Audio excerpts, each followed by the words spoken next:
Harmon Baines of Prince George, BC. This is your chance to win big. Thanks to Save on Foods' $1 million touchdown to win. If kickoff is returned for a touchdown, you could win groceries for a year. If 2 kickoffs are returned for touchdowns, you could also win $1 million. Good luck, Harmon. Let's get you to Regina. It's Dustin Nielsen and Glenn Suter.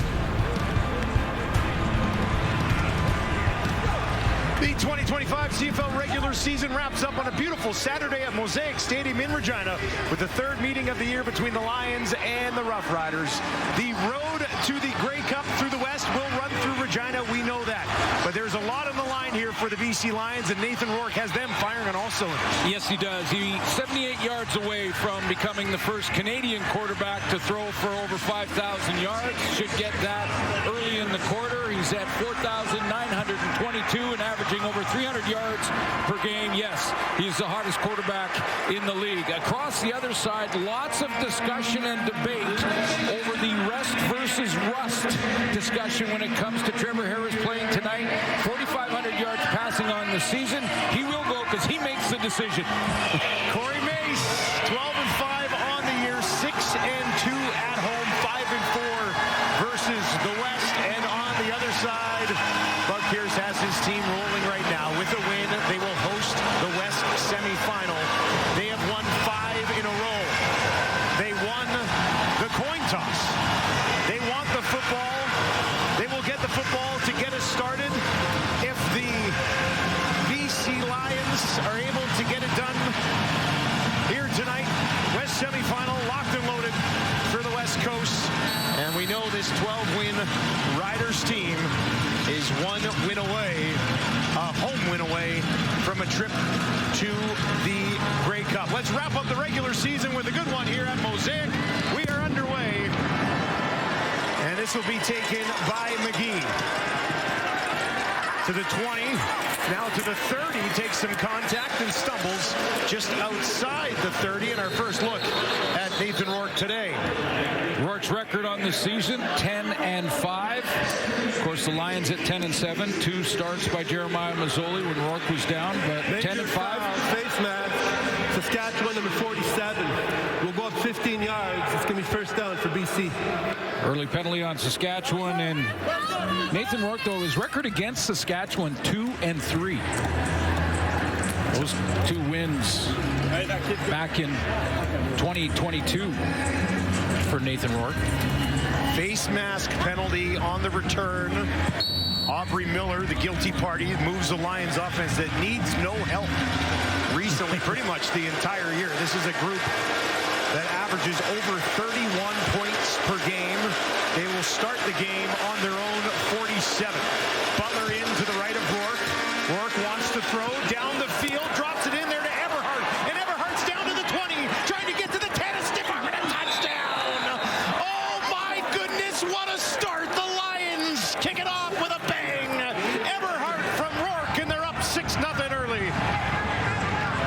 He's hot, and that continues. The momentum continues for the BC Lions on offense. This is a simple RPO play, run option there to James Butler.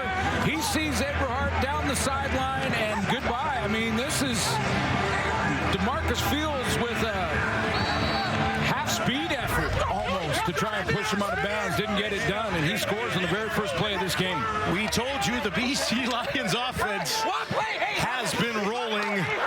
There's a perfect example of it. A 63-yard touchdown pass from Rourke to Eberhardt, and that's a weird one. White misses it. Alford will bring it out, and he'll be forced out on the far sideline. Let's take a look at DeMarcus Fields and his responsibility here. He's got a route in front of him that is the one that distracts him enough, and that holds him out of his backfield or back pedal. Looks like he's got deep help here, but you see Berryhill is influencing him. He stops his feet backpedaling, and Aiden Eberhardt in behind coverage. Here's another look at Nathan Rourke's 29th passing touchdown of the season. Some young guys in that secondary. Benny Saps playing the corner. Sheldrick Redwine playing the boundary halfback, but DeMarcus Fields is a veteran, has played the entire season at that field halfback spot. So it's not like Nathan Rourke was picking on one of the young guys. 63 yards for Rourke. He's just now 15 away from his first 5,000-yard season. Alford takes it just outside the 10. And he stopped shy of the 40. Pushing and shoving along that far sideline. And the veteran quarterback, Trevor Harris, takes to the field. For how long, we will find out. Well, 4,437 yards. Great touchdown interception ratio at 24-11. 11-4 on the season. And I get the discussion. You know my opinion. Oh, I know your opinion.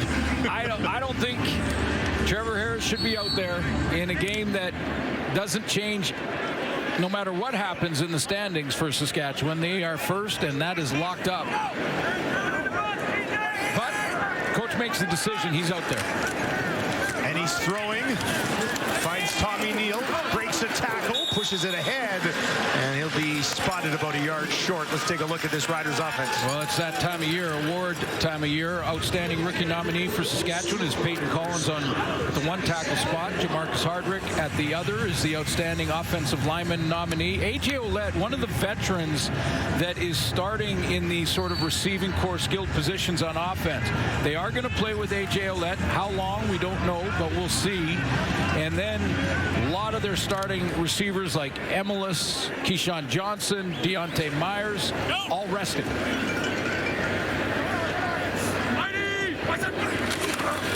Second and short. And Cone takes to the head. Let's take a look at this Lions defense. How about Matthew Betts for outstanding defensive player nominee, leading the league in sacks in the last 5 games by a long shot. Nobody's close. I thought the Lions defense turned the corner when Josh Woods got his game back after coming off his injury. And you look at Marquise Bridges out there. It was a game time decision for Gary Peters. Nominee for rookie is Robert Carter. Harris tosses it over to A.J. Ouellette, runs into some traffic. Probably got about a yard on the play. So, you know, and the reason I bring it up is you can get injured walking out of the shower the wrong way and stepping on something, right? It can happen. So I get the people that are saying, let's get him in the rhythm, let's get him playing offense, but he's not going to have the same receiving core come the Western Final. That's one thing. Yeah. These guys are all playing some different positions. I mean, they're guys that are veterans. I mean, Keon Schaefer-Baker knows what he's doing. So does Sean Bain. But, you know, they've been moving around in different positions. So that's going to change in the playoffs. Harris down the middle. First down. Drops it in there for Schaefer-Baker. And those who have the argument that this is why he should be playing, because this type of timing is what they're going to need in the West Final. There's Schaefer-Baker, just a wraparound route, that little bender, and Harris is right on time with the throw. And that's the argument for playing him. You saw what happened to Chris Strebler when he played in this game for Winnipeg before. Hand it off to A.J. Ouellette here. I tried to get it out of Trevor this week. How much would he need to play to feel comfortable? And he said he wants to play the whole game. Yeah, of course, the players will. He'll tell you he wants to cover kicks. Look at how hot the Lions have been, though, when you take a look at their defense and their 5 straight wins. You know, there's 3 guys that have been the big difference makers in that group, I believe. Harris gets it away again. Duncan Busby and another first down for the Riders as they match a quick strike from the Lions with a longer drive of their own. We talked about T.J. Lee and that addition returning to the lineup. No coincidence that that's when the 5-game win streak started. He's at the boundary halfback. Harris out into the flat. Neal make a nice move and then steps out of bounds. Good start to this game for Trevor Harris. They got Josh Woods back. He got up to speed as well, right? Absolutely. Took him a little while after missing training camp, but he's been a huge addition for this defense. And that linebacking core absolutely has been. I mean, 6 tackles for losses in his return, and that leads his team. And then, you know, Levi Bell on the defensive line doesn't have big numbers that jump off the page at you, but I think his consistent, relentless motor has opened up one-on-ones for Matthew Betts on the other side. Second and a couple. Trying to lunge ahead.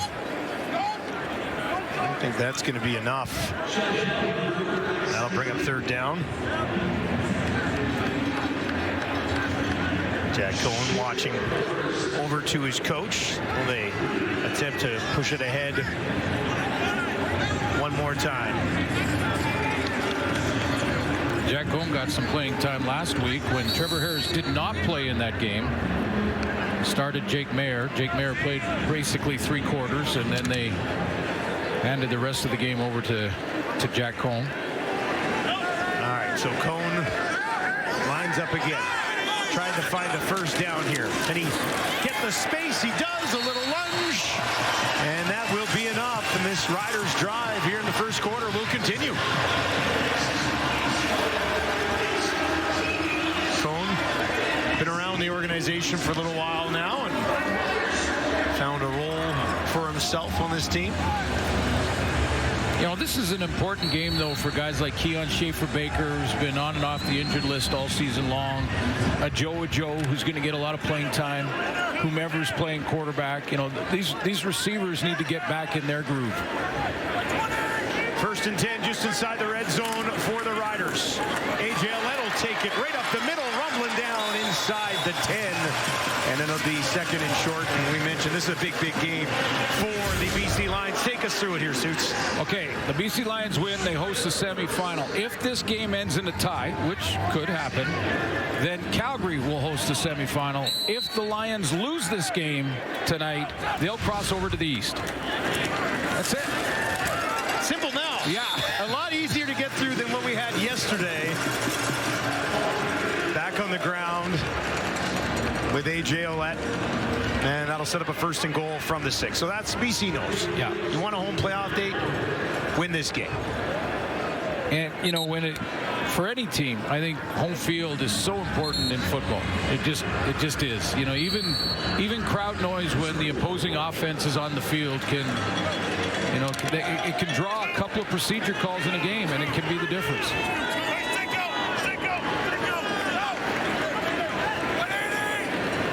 Ouellette steps back directly in behind Harris. They give it to him, pushes it ahead, and he's down within a couple of the end zone. Real good drive for Trevor Harris, and excellent timing, not playing last week at all. 13th play of the drive right here. Only took 1 play for the Lions. 13th play here. There is a flag. A.J. Olette pushing down towards the end zone. And they're going to mark him just short.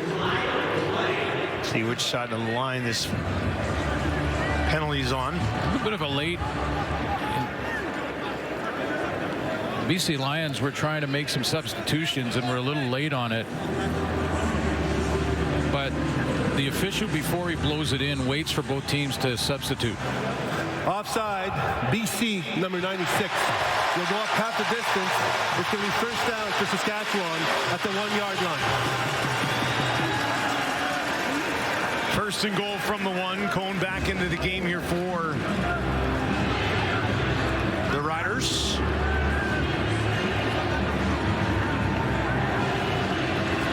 Bradley and I was the guilty party, trying to breathe in a little hard early in this 14 play coming up drive for Saskatchewan. Excellent answer on the 1-play touchdown throw from Nathan Rourke. Cohen already has 1 rushing touchdown this season, looking for a second. He'll get there. You see a flag fly at the bottom of the screen. It's a touchdown for the Riders and an immediate response. The penalty decline resulted in the play the touchdown. That's the penalty. Can't have your hand over that line. Be declined. Touchdown, Sask. And a new kicker, Brett Lowther, is on the one-game injured list. So Michael Hughes out of Appalachian State gets a chance, the kicker here. And if he has a big game and makes them all, boy, talk radio in Saskatchewan is going to go. I'm sure. No way. That's hard to believe. All right, Michael Hughes, what do you got? The entire province watching right now. And he puts it home. Monster drive from the Riders. About 8 minutes to answer back a 25-second strike from the Lions. There have been 15 offensive plays so far in this game. The Riders have executed 14 of the 15, and they take a 1-point lead after making the extra point. What a great drive. 14 plays, 72 yards, almost 8 minutes off the clock in the first quarter. And what is a deep receiving core, but some of the backups out there getting it done in that first drive. A couple of catches for Tommy Neal on that drive. I asked Trevor Harris earlier in the week, who or what has been the biggest surprise about your offense this year? And his answer very quickly was Tommy Neal. They absolutely loves him. Be surprised if it wasn't a big day for him. Now here's McGee on the return, looking for a little bit of space, cuts it back inside. Great field position looming once again for the BC Lions. Last time they got the ball, they scored. One play, 63 yards. Rourke to Eberhardt. That's how this football game started. They'll have the ball when we return to Mosaic. Nathan Rourke just 15 yards away from his first 5,000-yard passing season. And there's a look at Cone. Second rushing touchdown of the year for him. Buck Pierce, his offense, dangerous all season. Averaging 433 yards per game. That's the most since the year 2000. Rourke gets it away again. Down the field, Hatcher hangs on to it. A little bit of a tight window, closed quickly there, but Hatcher waiting for it and holds it in. Yeah, this throw had to be bang on, and Hatcher's got every route on the route tree. I mean, doesn't matter if it's corner, deep routes, go. He can run that post seam, any type of hitch, quick ins, the dig. I mean, he's got it all. Reminds me a little bit of G-Roy. And was chasing G-Roy, and Nathan Rourke over 5,000 yards passing. Yeah, 25 yards, the connection there. Rourke over 5,000 for the first time in his career. Now they'll get it on the ground. Butler taking some punishment up the middle. Let's take a look at the Lions offense. Gerald Broxton is their outstanding lineman nominee up front. Missed a couple of games, but been solid on that blind side with a right-handed quarterback in Nathan Rourke. And the leading receiver in the league, Keon Hatcher, who you just saw make another catch on the corner route.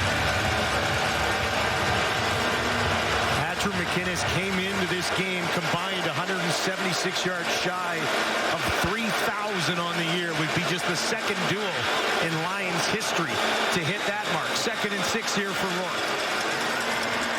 Hanging in the pocket, trying to escape, tripped up and goes down, takes a big loss on the play. He's saying, did they get my face mask on the way out of the pocket? He had real good protection early. I wondered if he got hit in the face through the mask.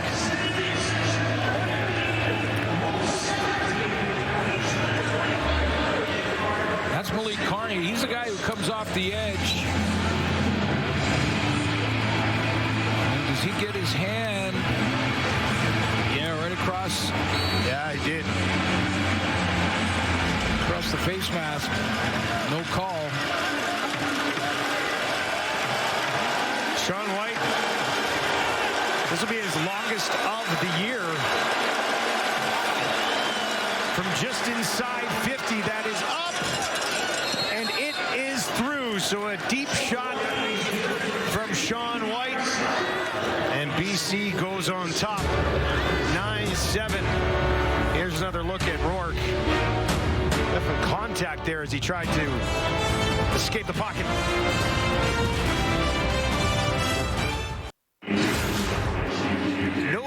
shortage of offense in the Canadian Football League this year.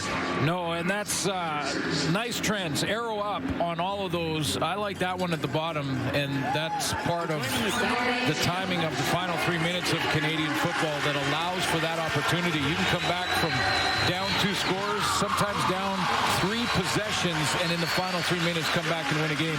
Half of them have been won and decided in the final 3 minutes. Trevor Harris in at quarterback still for the Riders. Hands it off to A.J. Ouellette. Back to the line of scrimmage. And no further. The other one, Dustin, that was interesting to me was the fact that there's been 44 heading into this week. I'm not sure, I haven't tallied up any that have happened this weekend, but coming into this weekend, 44 non-offensive touchdowns this year. So pick sixes, kick returns, punt returns. That seems like a real high number. I don't really have a number to compare it to in past years, but 44 points being generated all over the field.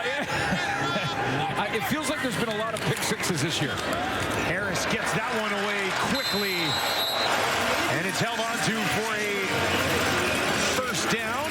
Back to Schaefer Baker over the middle. Well, here's an outstanding matchup. Matthew Betts against Jamarcus Hardrick in the trenches. One-on-one, Hardrick, the nominee for outstanding lineman. Good quick read by Trevor Harris, so Hardrick didn't have to hold him for long.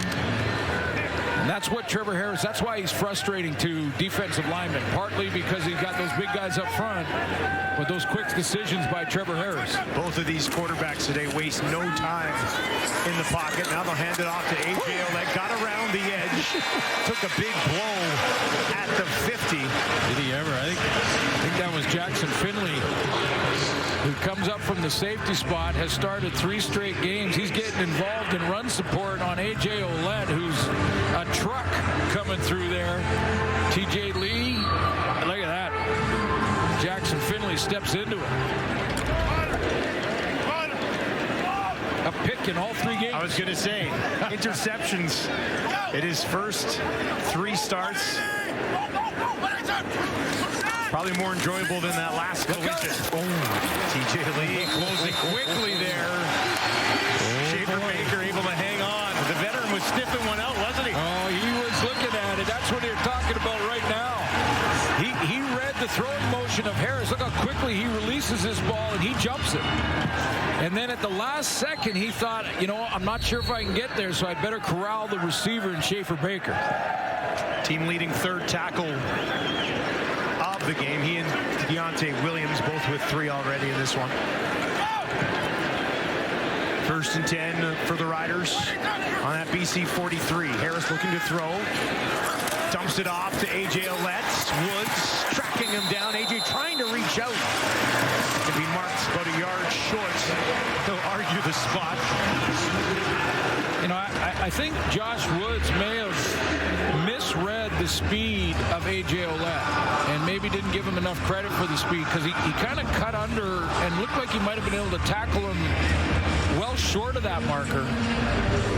And then Ouellette kind of turned the corner and got an extra 4 or 5.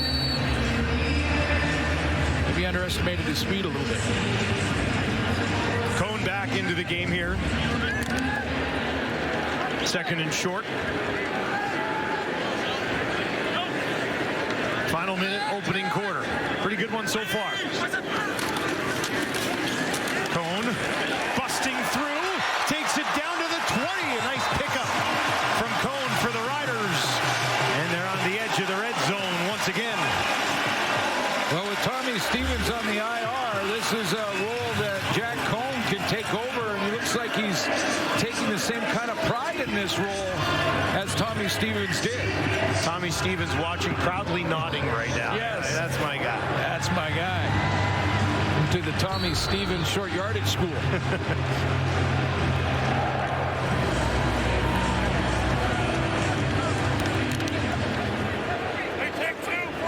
Final play of the quarter. Bertrand Houdon in at running back, standing to the right of Harris. That's where they'll go. And he is driven back after getting maybe just beyond the line of scrimmage. Quick first quarter in the books. The BC Lions needing a win to wrap up a home game in the postseason. They do lead 9-7 after 15 minutes.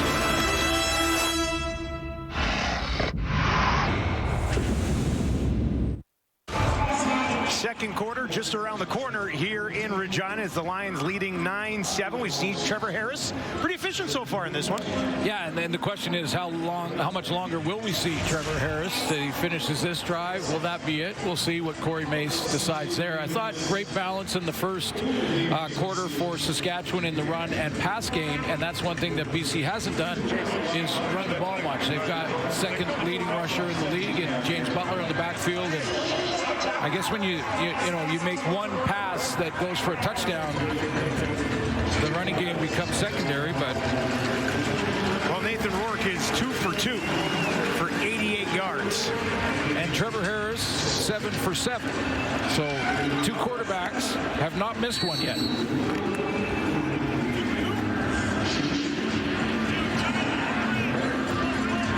Saskatchewan coming into this game 62% in the red zone. That's where they are right now on a 2nd and 9. Harris, quick drop. That one looks like it was deflected or slipped out of his hand.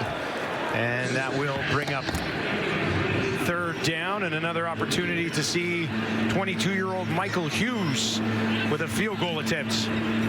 Yeah, Harris, I think just lost the handle there because he had a really nice throwing lane. Just slipped out of his hand, so we'll see first field goal from Michael Hughes. Brett Lowther's 72% and is injured. He's got a bit of a tight back apparently.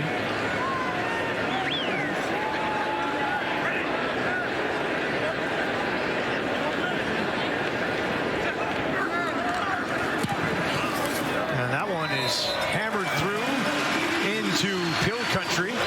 And the Riders go back on top. And let's send it down to Matthew Shinetti. Now we're taking a look after Trevor Harris just came off, Dusty. He exchanged a bit of a prop with Corey Mace. And now we'll see whether or not Trevor Harris and A.J. Ouellette and many of the Riders veterans come out for the rest of the second quarter. Because the one thing that Corey Mace said this week is they expect to win. And even though they're hosting the West Final in 2 weeks' time, Corey Mace said they want to be fresh enough because they might have earned that break next week. But they want to be in stride when they host that West Final. And as for who won that fight this week, when we were talking to Trevor Harris and he was working on cut-ups and film for the quarterbacks and the receivers, he said, the reason that Corey Mace looks so good, I took the legs from under him. That's why I played this week, guys. Got him into the lineup at least.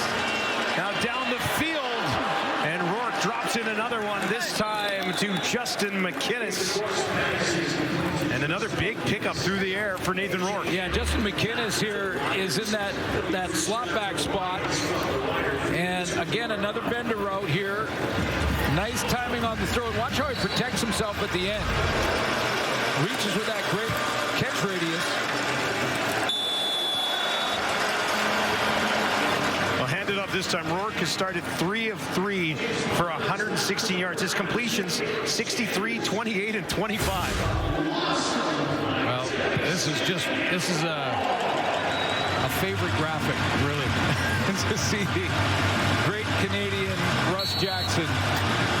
Different time, that football was different. Different game. Yeah, different game back at 3,641. But over 5,000 yards for Nathan Rourke this year.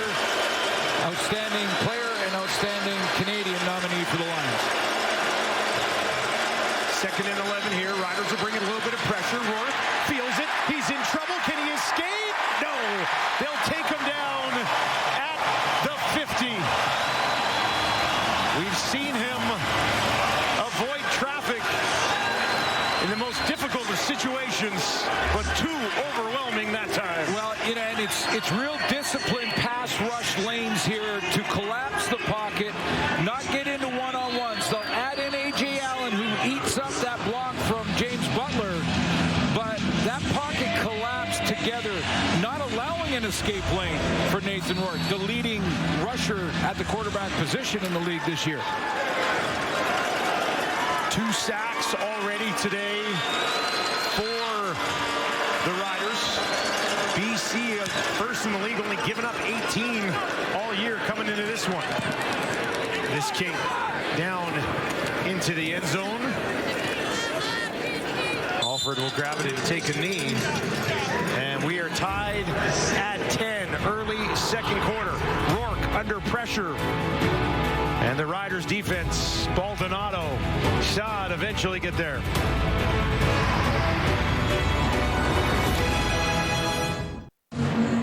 The flames are high and the pressure is on. MasterChef Canada, all new Tuesdays on CTV. And then, of course, you can stream it the next day at your convenience on Crave. You get into the cooking shows? No, I get into them, man. I'd like to go and cook, but I can make like scrambled eggs. I'd have to do various versions of scrambled eggs. I'm not great in the kitchen. I tell you, I try to do it spice by spice, and it never looks the same as it does on TV. All right, Harris, man's in there. Far side, drops it in there neatly. Back to Schaefer Baker. If you can get that beast going come playoff time, he could be a difference maker. Yeah, Schaefer Baker on this out. Like, if you're a receiver with Trevor Harris in his core, you just need to get to your spot. He'll get you the ball, and he'll get there quickly. Get to your spot, get your head around, because he's letting it go.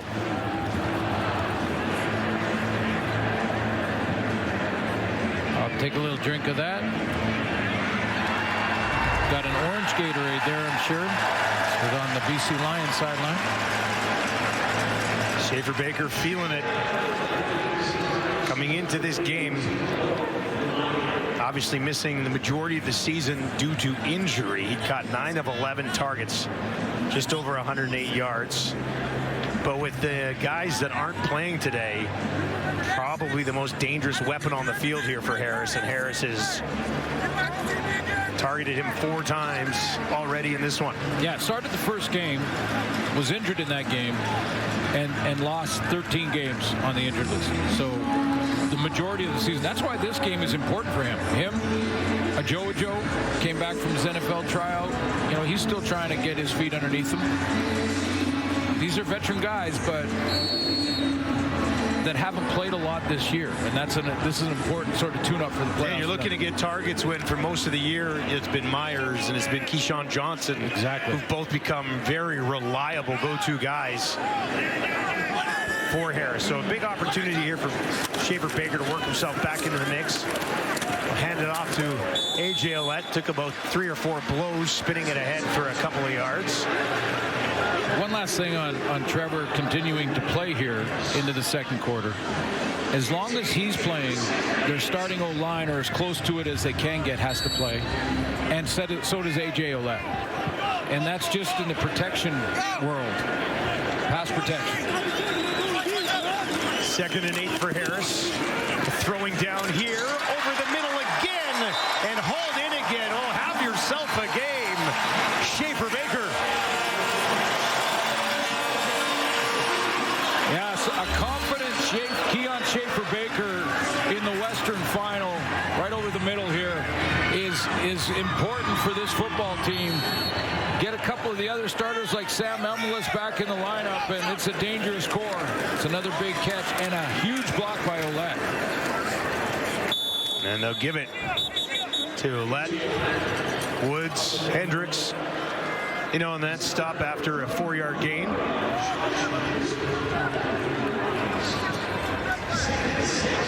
A little tempo offense here, calling it on the line of scrimmage. Schaefer Baker in the slot to the right of Harris. Looks in that direction. Flush out of the pocket. Harris on the run. Takes off down inside the 20. And yes, he does slide. And a first down Selly from Trevor Harris. He's in a zone right now. What was the Selly? He was making a call like it was like long distance to first down department or something. I don't know, but he got to the marker. And Smart, number 7, getting down. Who is he calling? I'm not sure. Now near side, lunging ahead, Tommy Neal.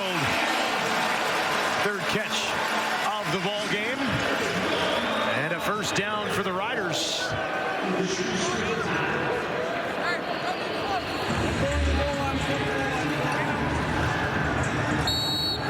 Well, this is totally making the argument for play some of the starters, including Trevor. First and goal from the 7. A.J. Ouellette trying to punish his way through there. Gets it down. Stops a couple of yards short of the end zone.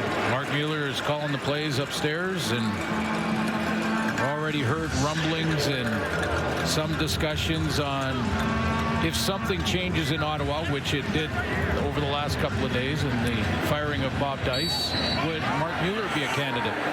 A.J. Ouellette to finish the drive, trying to push his way through. Stopped just short. And it'll be 3rd and goal. A.J. Ouellette at the bottom of that pile. And that's a discussion for at the end of the season, but right now a couple of playoff teams battling down on that most important final yard. Got to earn every inch, don't you? Got to earn all 110 for now. Hill country. They're getting sauced up here on a Saturday night. Cone looking to finish this thing off. Can he find a path to the end zone? He is in. Touchdown, Riders. Yeah, Cone finishes the deal. He's got 2. Well, here's another area that Corey Mace's got to be real excited about. Without Tommy Stevens, in all seriousness, to make sure that you're reliable in short yardage. There's 3rd and 1 gambles no matter where you are in the field. Coaches are going for those all the time now, and you want to make sure you can get not only that 1 yard you need, but 2 or 3 more.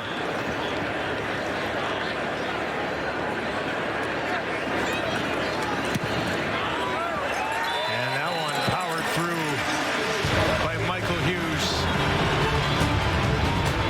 9 plays, 70-yard drive, and a touchdown. And a beverage for Shaver Bigger.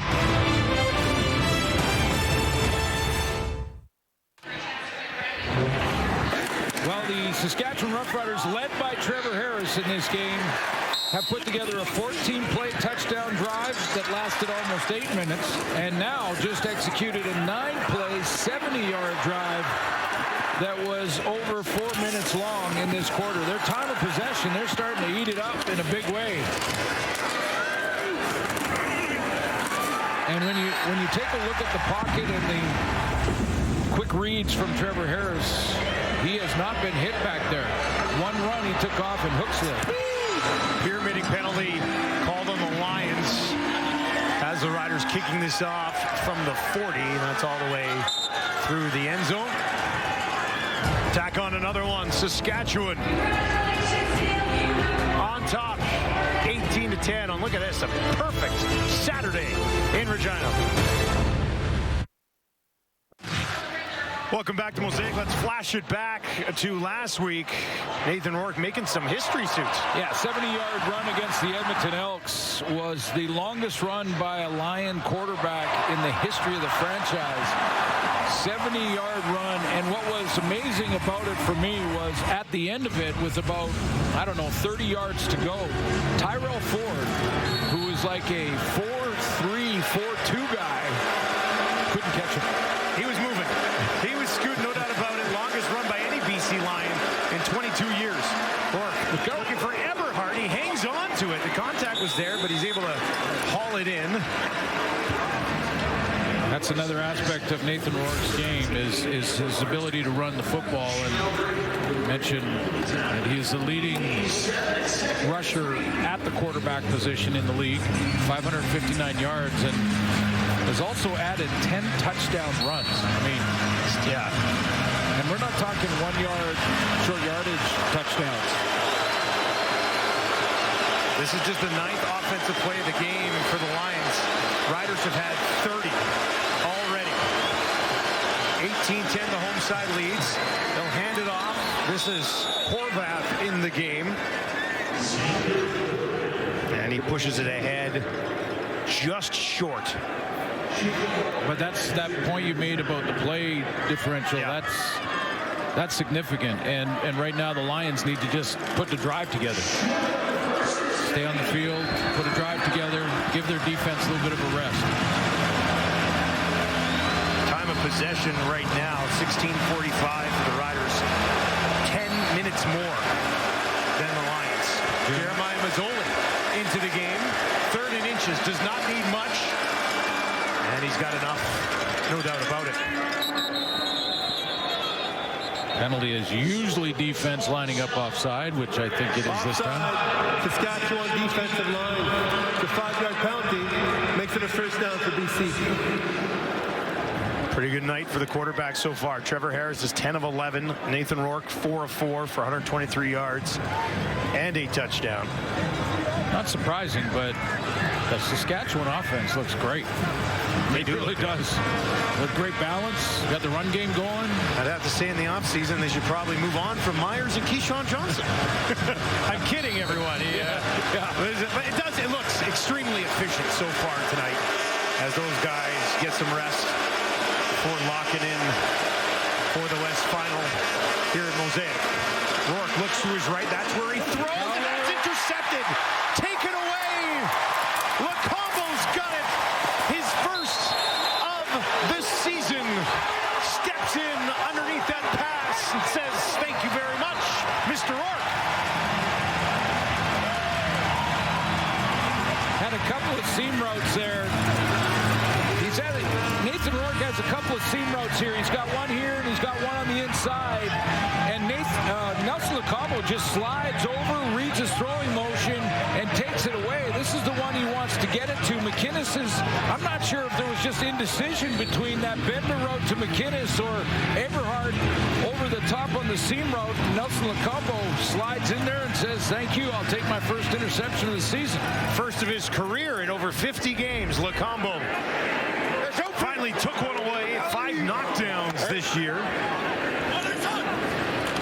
And Jake Mayer is into the game at quarterback, but he's going to throw it down the field, up for grabs. The big fella, Joe went up for it, but it was batted down, defended well. I believe Robert Carter Jr.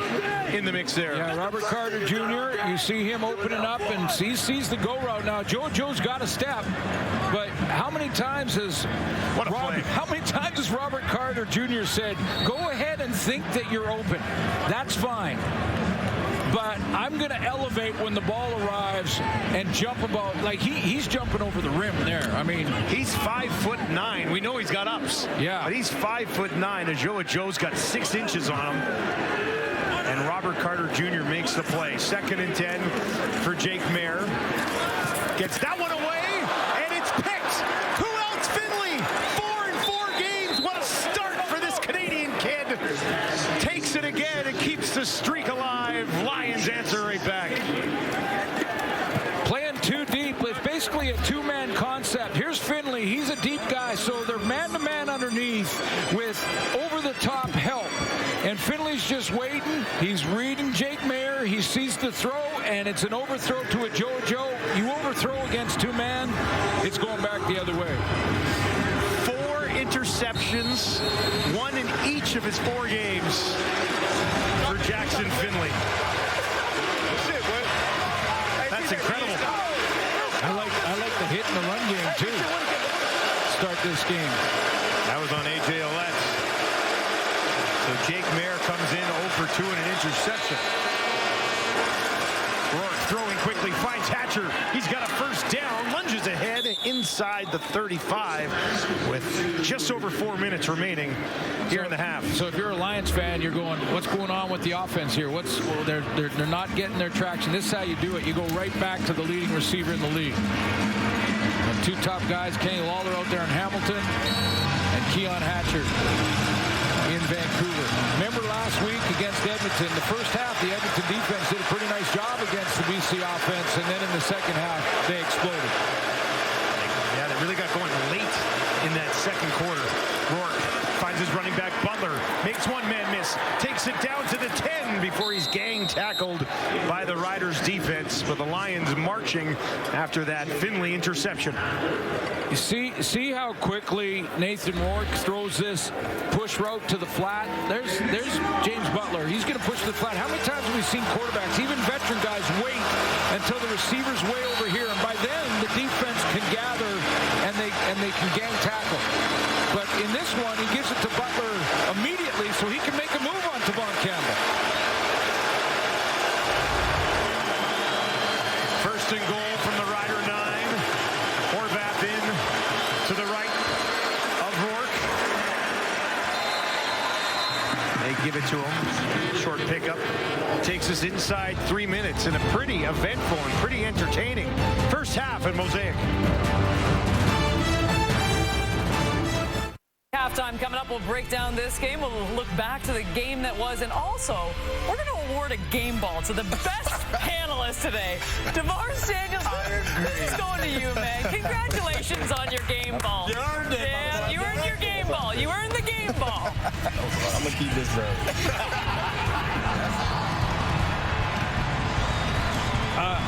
All right, there's officially too many receivers. Hey, what's going on? 2 receivers.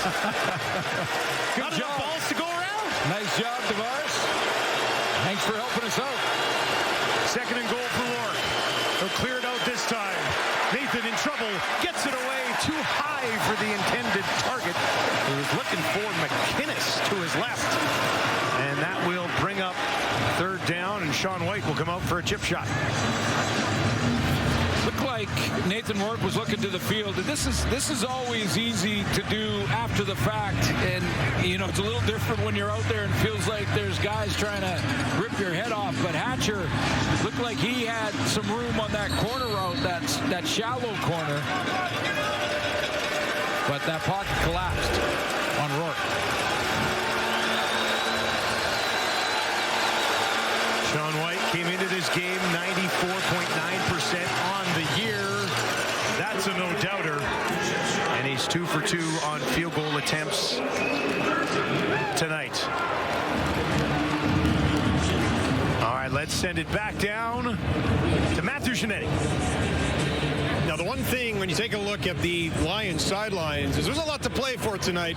Matthew Betts, even though he said that these two teams haven't seen each other since mid-July, and the Lions have made a ton of changes to their roster, this feels like a new season for Matthew Betts, and there's a lot on the line with a home playoff game, because Betts told us this week, Dusty, that 22 and 23 West semifinal at BC Place are some of the best memories he's ever had as a Lion. And Betts is pretty straight-faced, but he said at this time of year, knowing what's going to happen, not only next week, but 2 weeks from now, the West Final here, everything has to be earned. But all of the momentum right now, at least, guys, it's on the Riders' sidelines. Lions have stuff to do.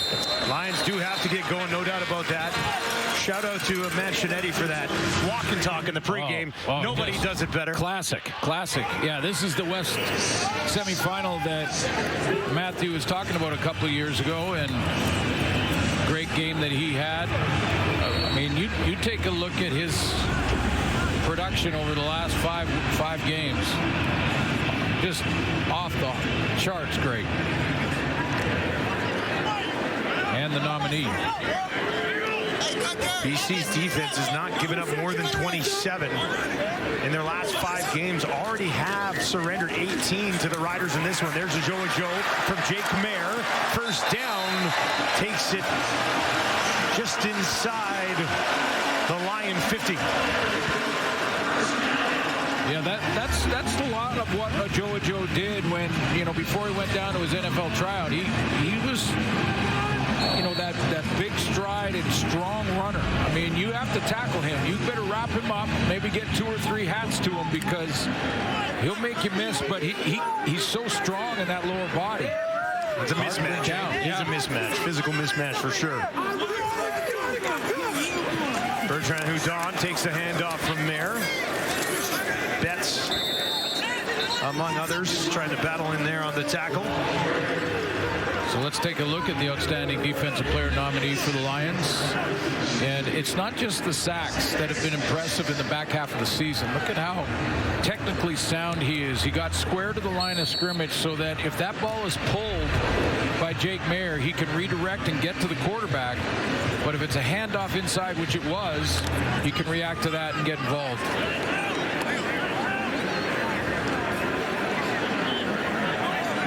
Second and 6 for the Riders, trying to keep this drive alive. Merrill look to his left, throws in that direction, and they've got another first down. Jake Mayer, nice response after throwing that interception on his first drive of the game. Goes to Tommy Neal this time as the 4th catch of the game for Neal.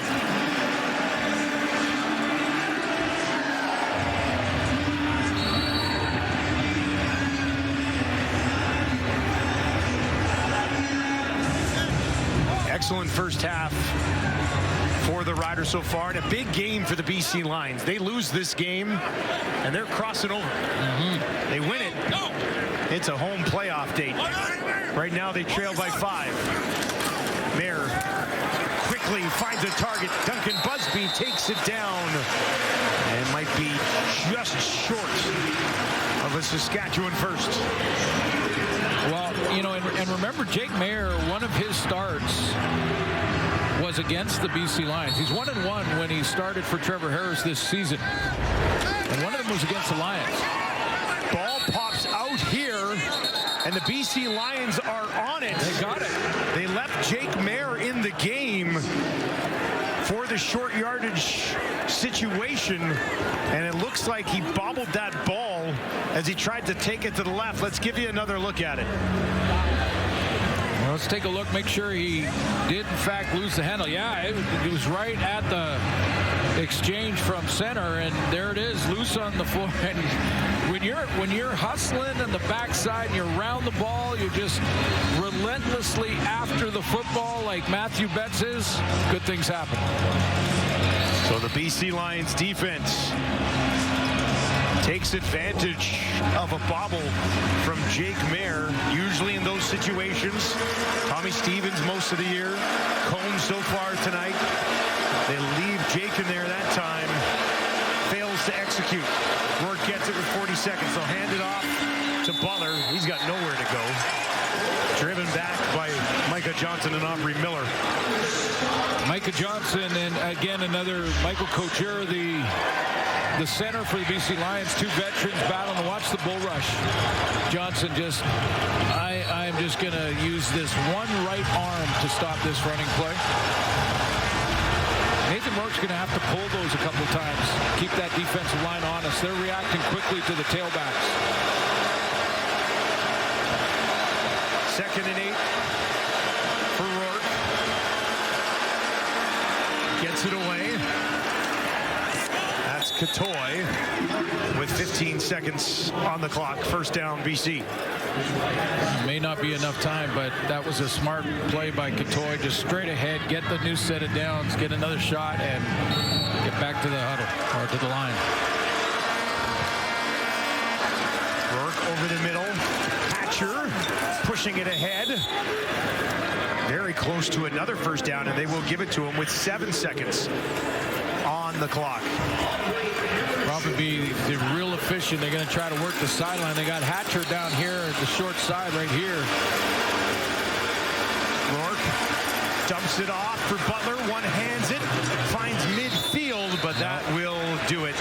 Not able to get up within field goal range of time on the clock for Sean White. And the BC Lions, with a possible home playoff game just sitting there waiting for them, trail by 5 against the Riders, and Trevor Harris standing by with Matthew Shinetti. Well, want to take us through how much you petitioned Corey Mace to stay in the game? I didn't know I was out until like 30 seconds before we were going into the next drive. I was asking what the next call was going to be, and so disappointed obviously, but I trust Coach Mace. Did you get what you wanted to out of those first few drives, and what is the next 10, 14 days going to look like for you in the offense? Yeah, I thought it was a good few drives, 3 scoring drives, and the only one we didn't on was tried to pull the ball back, just had a double move and didn't quite want to let it go, and I wanted to reset bet to the boundary because of numbers and whatnot. But, yeah, it's obviously I think we're where we need to be offensively in terms of execution today was good. But, yeah, we'll kind of get ready for the 2 weeks from today. But we're going to focus tonight on trying to get this win. We'll see you in the West Final, Trevor. Thank you. Thank you. Well, Kate, even though the Lions want that home playoff game, they're going to have to pick it up in the second half. Riders up 5. Matthew, it is absolutely fascinating right now alongside Enoch Mwamba, Davaris Daniels, and Milt Stegall. And if at the beginning of the day, I told the three of you that the Winnipeg Blue Bombers were going to win, and guess what? The Saskatchewan Roughriders are going into the second half with the lead. Everyone would have been like, yep.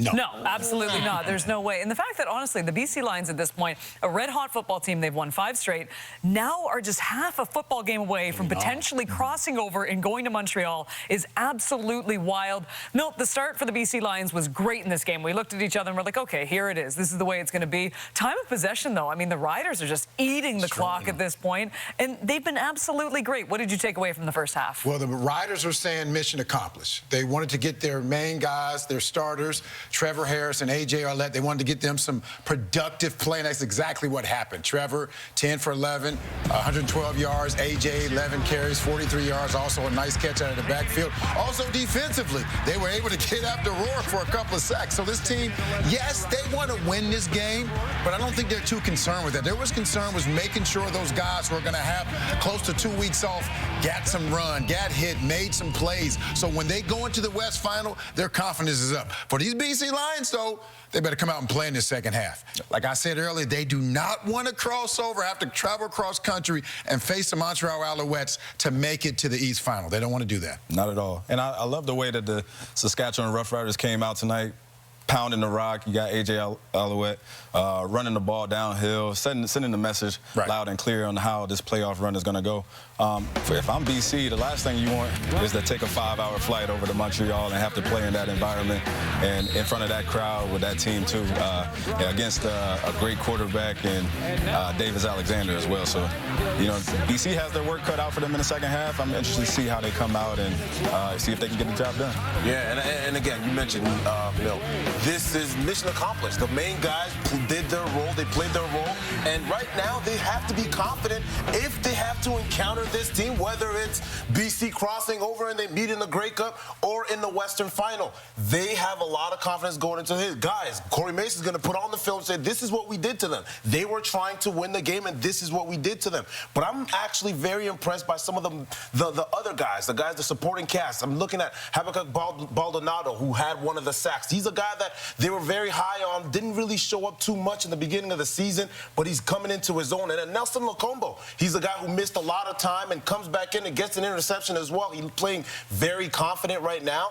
These are the guys that you really want to have a little confidence boost outside of the main guys. You talk about the A.J. Ouellette, the Trevor Harrises of the Saskatchewan Roughriders, but these guys, if they can also get a confidence boost going into the playoffs, it'll be a tough team to play for sure. And you know what, we talk about balance too. I mean, the balance of winning this game, you know, ending the regular season on a high note, and for BC, I mean, they need this game. Yes. But right now, Milt, do you agree with what Corey Mace has done in terms of, you know, pulling Trevor Harris at this point? And then in the second half, are there any other guys that you'd like to see maybe sit down right now and get a little rest? I think it's Hardrick. I think he's out of the game. Yep. But the thing is, you just can't sit down everyone. You just don't have enough guys on your roster. Of course, you want those backups to get some opportunities, but you just can't sit down everyone.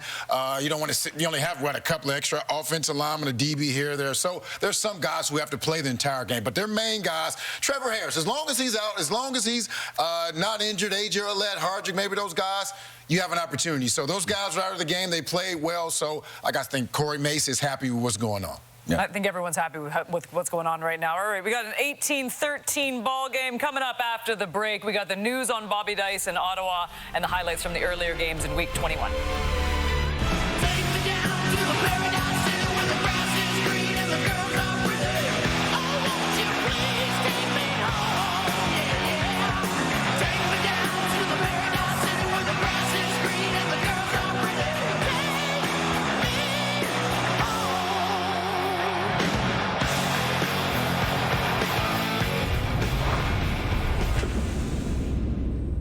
Everything. Let's not beat around the bush here. Alouettes taking on the Bombers earlier today, late in the first half. McLeod Bethel-Thompson getting the start for Montreal. Finds Tyson Philpott, but Evan Holt's going to rip the ball out. Cam Allen recovers the fumble, takes it 42 yards. Bombers would capitalize with a touchdown. Winnipeg, they win their 14th straight sellout, by the way, but they lose Chris Strebler due to injury. Stampeders taking on the second quarter action. Dumps it off, setting up a screen for Rankin. Rankin looking for some space, and he finds it. Takes it to the house. No, you forgot the ball. Bailey Devine Scott, what a heads-up play. Knocks the ball loose at the 1-yard line. The Stamps recover. Calgary, they win, and they will host a playoff game for the first time in 6 years. The Red Blacks taking on the Tiger Cats, second quarter action. Ticats up by 9. Bo Levi Mitchell going to hit Tim White right in the end zone. Help pad the lead. Mitchell ends the regular season with a career-high 36 touchdown passes. Ticats, they lock up that East #1 seed Red Blacks, end their season losing 6 straight.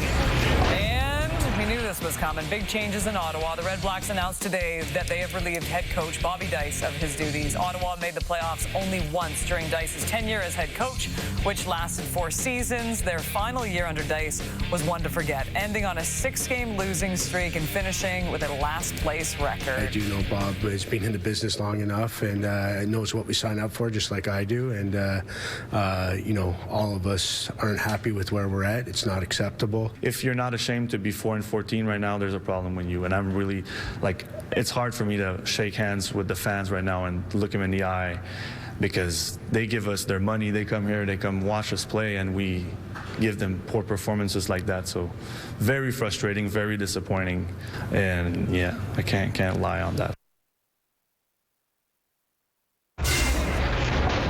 Well, certainly a tough go in Ottawa, but hopefully for Bobby Dice, he can land himself a coordinator job. He's also getting paid for a year, too. So it's not so bad. Yeah. And by the way, we have a game to finish off at Mosaic. Riders currently up by 5.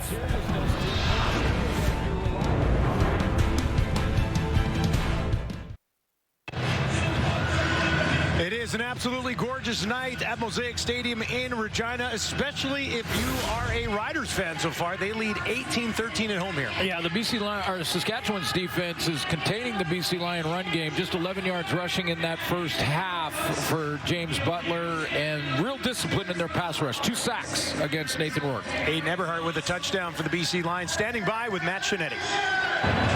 Aiden, kind of a contrast of in that first half, you get that early score. What did you guys feel about the way the offense was operating though late in the half? Yeah, you know, I think we just got to clean up the details more than anything. They're doing exactly kind of what we kind of schemed for, but just kind of, you know, dotting the I's and crossing the T's. That's really what our offense has to do. You know, we can't kick ourselves in the foot with any penalties, but we just got to be on the details more than anything. What have you noticed over this 5-game winning streak about the way that you guys adjust in games that led to that success? We've got great coaching staff. They've been able to adjust really well and put us in really good positions to come out in the second half and give us the best opportunity to be, you know, great. Appreciate this. Thank you. Sounds good. Thank you. Appreciate it. They scored on a 63-yard touchdown to open the game, but just field goals since then. Nathan Rourke almost 200 passing yards in the first half, but probably would have liked to finish a few more drives. It'll be the Riders who will get the ball to start. Trevor Harris went 10 of 11, 112 yards before coming out of the game. Jake Mayer, quarterback, stepped in. We'll see if we see Cone tonight as well. Mario Alford on the return, and Alford with a pretty good burst. And it'll be good field position for Jake Mayer and the Riders offense. Well, last week, Jake Mayer played for 3 quarters. Jack Cone played the 4th. Will we see Jack Cone? How long will Jake Mayer stay out there? I know that these are valuable reps, certainly for him if needed in the Western semifinal, or Western final, I should say.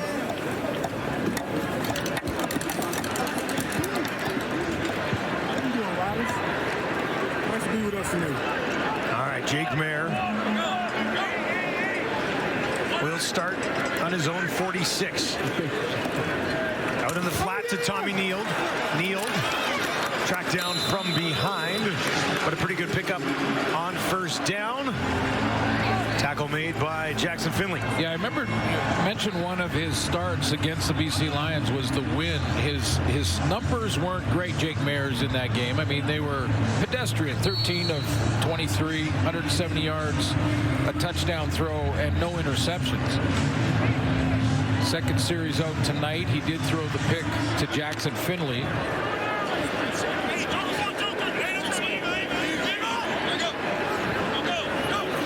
Bertrand Hudon standing to his right, 3 options out to his left, looks that direction first, gets it away. That was close to the first down marker. Found Picton, and it'll be marked about a yard short, and that'll be 3rd and 1.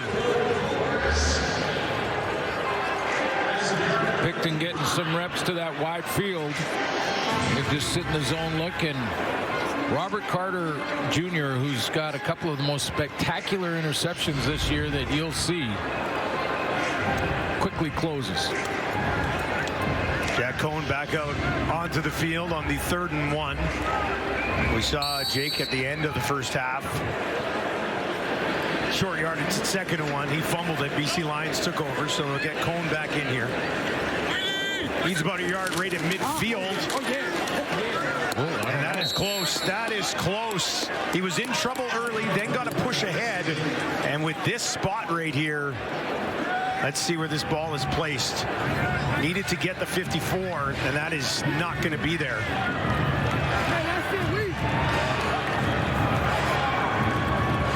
Looks so. Yeah, that is a turnover on downs. They stopped him. That spot is a yard short of what they needed.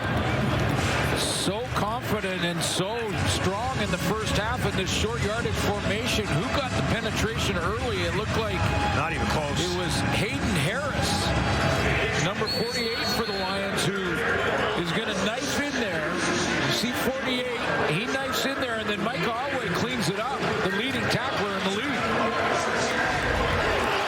Big turnover early in the second half. Excellent way to start the half for the Lions defense. Empty for Rourke. Pressure up the middle. Hit as he throws. Down the field, Berryhill tried to make a move, and he'll be wrapped up just outside the 10. Rourke has bounced back up.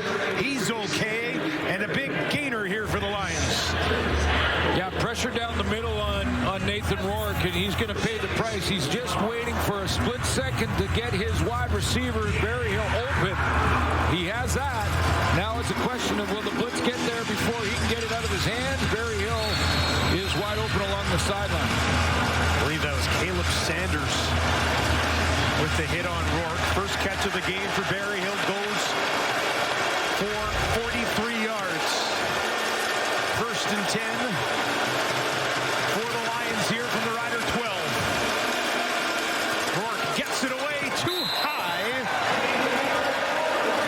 and incomplete. Let's go back to that deep throw from Rourke and show you Caleb Sanders, who is going to show you a textbook swim move on Anna Una at guard. That's how you run the swim move up front. One hand into the body, the other swims across. And he's in the backfield. Big hit on Rourke after he did complete the throw, but he made him pay the price. Sanders getting a chance to start with Rose sitting this week. 2nd and 10 for Rourke here. Berryhill move over in the slot to his right. Rourke gets it away. Finds Hatcher looking for the end zone. Ball pops out, and it's going to be picked up by Campbell. He's going to go the other way. I thought I might have heard a whistle. Campbell's going to get it to midfield. Down to the 40. Now to the 30. Will they catch him? No! Touchdown the other way. Campbell does it again. But I thought I heard a whistle down near the end zone. There's an official standing right by the 5-yard line.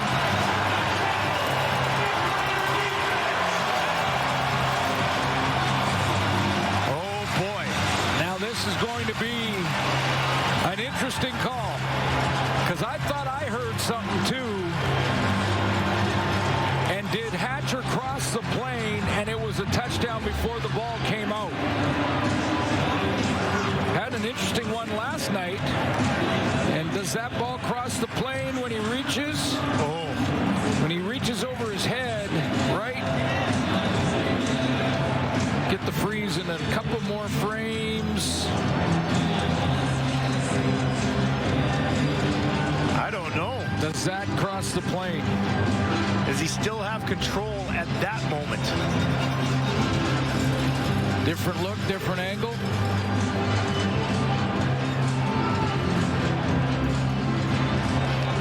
The previous play is under review by the replay center. Replay center is going to have to go to work here. DeMarcus Fields making the play with the hit on Hatcher.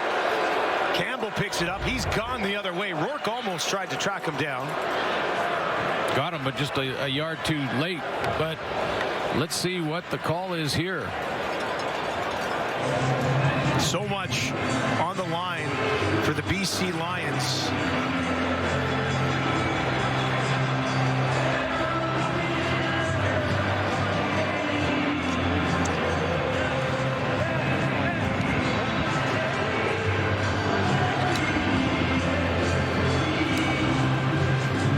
Well, by that reaction, well, we'll see.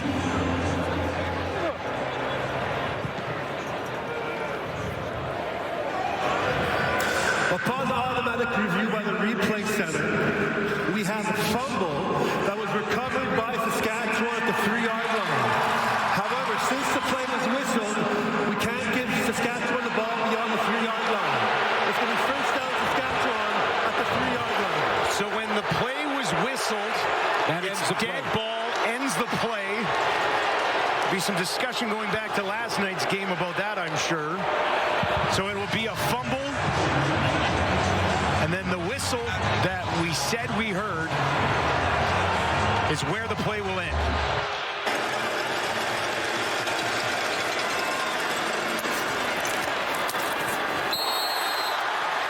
Yeah, you clearly hear the whistle. So they're giving Saskatchewan the turnover, but they don't get the return because when the whistle blows, how many of both teams stopped? We know Tavon Campbell didn't, and neither did Nathan Rourke. But once you hear the whistle, that ends the play. I don't know if either fan base is happy about this. A round of boos at Mosaic. Riders will take over here. I thought I was going crazy. I thought I heard a whistle. Yeah, no, Great at the play. Yeah, I did too. Yeah. All right, so 1st and 10 from the Riders 3. High snap. Mayer goes and gets it. Bertrand Houdon. Pretty good carry from the backup running back. And he just keeps going, and that's going to be a first down, I think.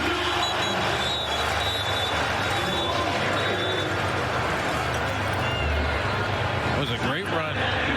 Give Jake Mayer a little bit of room. We saw an interesting call, very similar to that last night in Edmonton with Justin Rankin. And basically an inadvertent whistle, because a whistle that happened probably too quickly, but once it happens, everybody stops. 1st and 10. Tommy Neal finds a little bit of room, pushes it ahead. And Jake Mayer is moving the Riders out of the shadow of their own uprights. Well, as a play caller for Mark Mueller, it's nice when you can run a play between the center and the guard and get the first 11 yards on your drive, and then a quick swing pass to get the next 11 yards on your drive. Those are really high percentage plays. 2nd and a couple here for Saskatchewan. Mayer wants to throw, gets it away. And that was timed very well. Carter Jr. again there against Bain. And that will bring up 3rd down, and they'll be forced to kick it away. Closes quickly. This is a quick slant, and watch how quickly 26 just closes in on this. 1, 2, 3, sees the break, and bam. That's outstanding defense. First punt of the game for the Riders, just the 2nd punt of the game at all. Mirko averaging just under 47 on the year.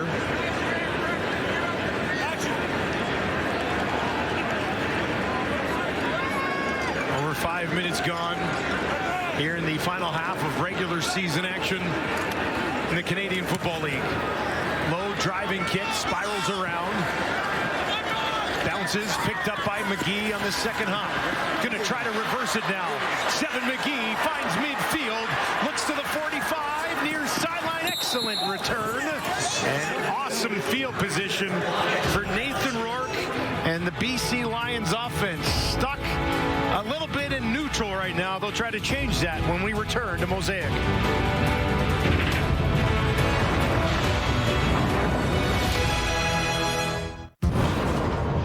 Nathan Rourke and his Lions trailing the Riders by 5. Here's a look at his opening half. Well, this is the opening play of the game. Touchdown throw to Everhart. And then the Sask defense, even though the numbers look good for Nathan Rourke and that he's on pace for a 400-yard passing game, this defense has made it a one-dimensional offense, so not much running game going on. This drive starts on the 35 of the Riders. They will hand it off to Butler this time. And he gets about 5 yards on first down. So a couple ways I think Buck Pierce can get Nathan Rourke maybe some more time, a little extra time, is to move the launch point. And with the disciplined pass rush, which is usually 4 or 5 men from Saskatchewan, if you move the launch point, you isolate it to just 2 or 3 of them. It doesn't have to be full rollout. It could be off the tackle either side. Move that launch point, give him more time. Empty for Rourke. Gets it away. It is Butler. And with pressure on his back, he's able to haul it in. Seeing a little bit of Aubrey Miller at middle linebacker for Jameer Thurman. He's the guy who makes the tackle. He thought that ball was out. And the Lions move very quick. Rourke on the roll to his right. Finds a man. Spin move by Everhart. Looking down to the end zone, and he's in. Touchdown, Lions. Second of the game for Aiden Everhart. And BC goes on top. And the crowd's still upset about the whistle. But this is moving the launch point. That Buck Pierce now, little play action roll, get Nathan Rourke out and more time. Now he puts a bind on the defense. Is he going to run or is he going to throw it in behind us? You're wrong either way when Rourke gets outside of containment. Lions will go for 2 to try to make it a 3-point game. Nearing the midway point of the third quarter. Can Rourke find a couple more? Butler will slide out to the bottom of your screen. Hatchard comes across the face of the quarterback. They hand it off. Nowhere to go. Horvath driven back on the play. Aiden Everhart coming into the game had 2 touchdowns this season. This one here is second of the night.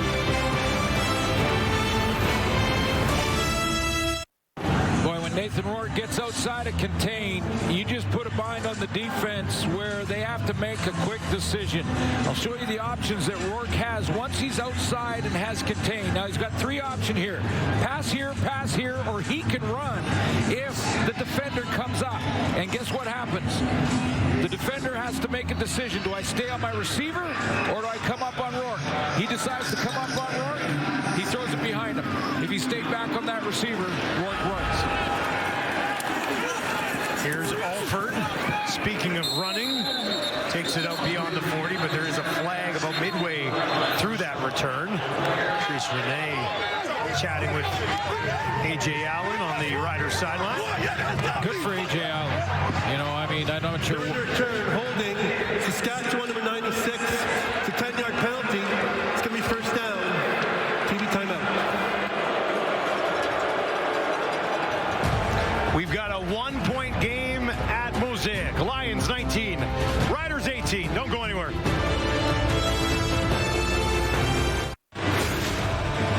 It's been a great season for the Riders. They got 12 wins on the year. And here's some guys who really stood out. Yeah, I thought A.J. Allen had an outstanding season and wasn't getting enough credit for it. So nice to see him on that board. Number 32 on defense, starting linebacker for the Saskatchewan Roughriders, the top-ranked defense in the league. And, you know, Trevor Harris, I think he's in the conversation. I know the entire country's really made this a kind of a two-player race between Nathan Rourke and Bo Levi Mitchell in the East. I think Trevor Harris should be in that conversation as well. Strong case could be built. Here's Mayer, open man. Tommy Neal pushed out of bounds. That's why quarterbacks like it. You throw that, you know, high percentage out to the wide field. He's got lots of room, but watch what he does to the tackler. Turn the corner, get off me. Another couple yards. I was going to say a couple extra yards there, right? Then take the net out and smash into the whatever else. Get out of my way. Big guy, 6'3", over 200 pounds, 26 years old. But can run. Second and a yard. The goal on the ground for Trent Hudon. And he's got a first down for the Riders. Great effort from Saskatchewan tonight. We talked about it a lot. Pre-game coming in. They know what's up. They're going to be hosts. They're one win away, one home win away from going to the Grey Cup. But they are giving the BC Lions all they can handle tonight. They are. You know, and they don't have Keyshawn Johnson. They don't have Dante Myers or Sam Emilitz. They're playing right now in the second half. Jake Mayer. Thomas Bertrand-Hudon is playing tailback, not A.J. Olette. That can send a message to the opponent. Bertrand-Hudon, upended by Finley. But a good burst right off the ball. Yeah, that message being, you know, these are good football players, and I heard Noel Stiegel talk about it. Like it's not like I think his terminology was they didn't just get these backups from the pumpkin patch. You know, these guys have been with the team, so they're very good football players. They're getting a chance to get some reps now, like Bertrand-Hudon. Coming into this game, Bertrand-Hudon was actually averaging 5.4 yards per rush attempt this season. Pretty good number. Now Mayer, one-on-one, deep shot down the field, and that is broken up. T.J. Lee gets a hand on that one. They're trying to find Duncan Busby.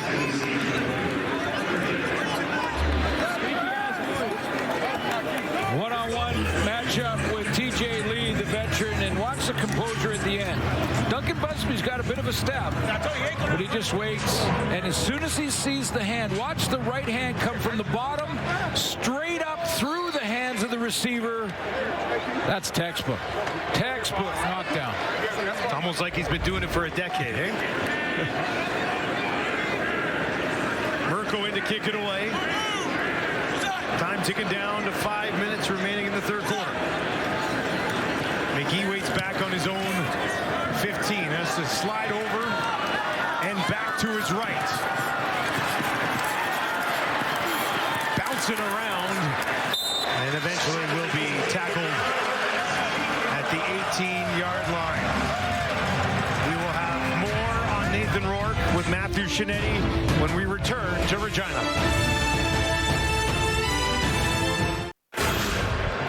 Nathan Rourke just 99 yards behind Bo Levi Mitchell to lead the league in passing. For more, let's send it back down to Matt Shinetti. Yeah, I already knew that number, Dustin, because as much as the BC Lions staff are watching the scoreboard to get that home playoff game next weekend, they're also watching the passing yards because they want Nathan Rourke to get that passing total. But it's interesting because, Dusty, you and I spoke to him just a few short days ago. We asked him about the 70-yard touchdown run last week. We asked him about 5,000 yards. And what did he tell us?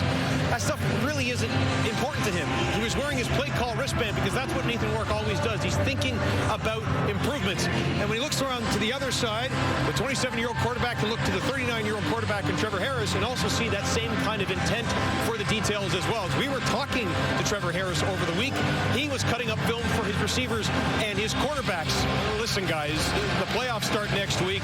The margin for error is gone, but these two starting quarterbacks know come playoff time, it's all about executing. No more room for improvement. And no room for error. Yep. Come playoff time either. Harris, pretty darn good in his time tonight. Rourke, pressure, trying to get away, throws it ahead. Horvath will say incomplete pass.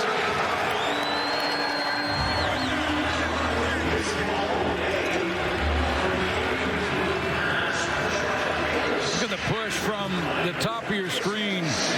You got a double team being eaten up, and then again, disciplined pass rush up the middle. That time was Caleb Sanders again. He's showing well tonight, getting his reps for Mike Rose, as you mentioned. Yeah, he's been good this season when getting opportunity as well. Came in with a couple of sacks.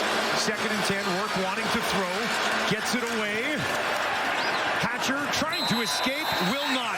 Held on to. There is no way Aubrey Miller was letting that jersey go, and BC is going to have to punt. You know, just based on the last 2 games and all the playing time that Audrey Miller has been able to get, you know, I think Corey Mace goes into the off-season this year thinking, hey, we got a starter at 47. This guy can play. You got a starter, you have a really deep group. Right? Yeah, absolutely. It's always that. Guys who can step up when given the opportunity. He's been one of them.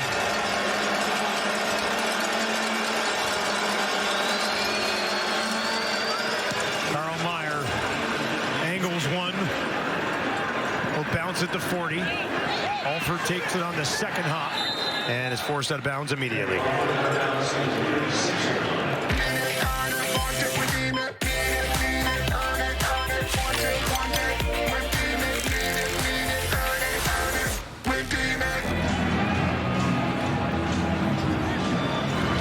Jake Mayer. I wonder if we'll see him through the 3rd quarter, and then maybe Cone gets a 4th again. Mayer 7 of 11 for 63 yards. Had that interception right when he got into the game, but has moved the ball for Saskatchewan. Trailed by 1.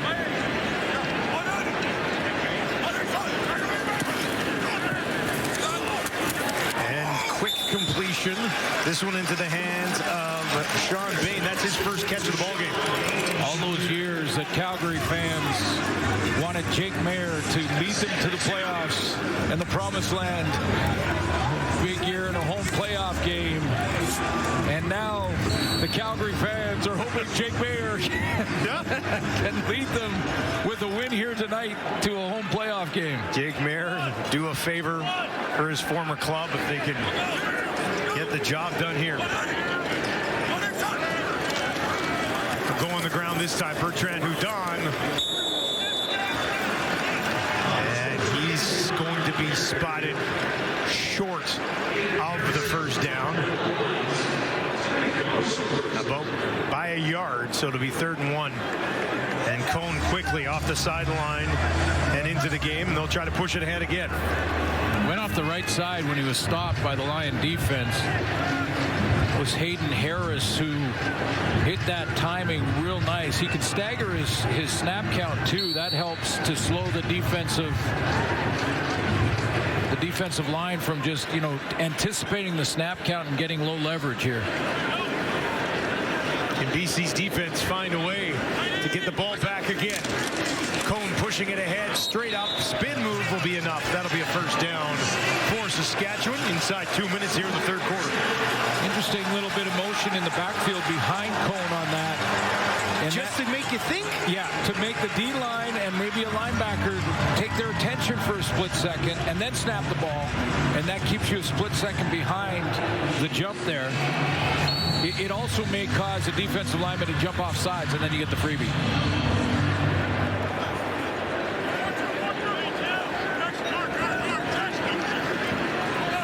All right, so Mayer back in there. 3 options out to his right. He'll ride it and tuck it into the belly of Bertrand Houdon. And that one maybe back to the line of scrimmage, maybe a short loss. This is the down and distance that Matthew bets.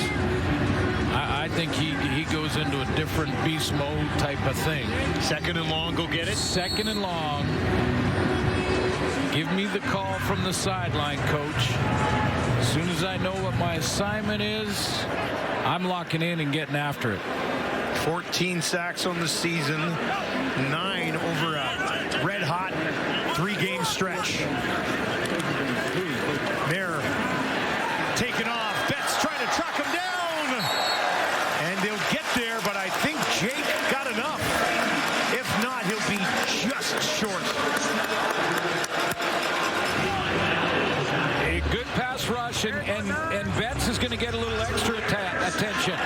They got the tailback from Bertrand Houdon out there just to go by him, to make him hesitate a split second, and that second probably got Jake Mayer there. And it did get a first down. Mayer found just enough to move the chains. Final play of the third quarter. A bit of a nail-biter to wrap up the regular season.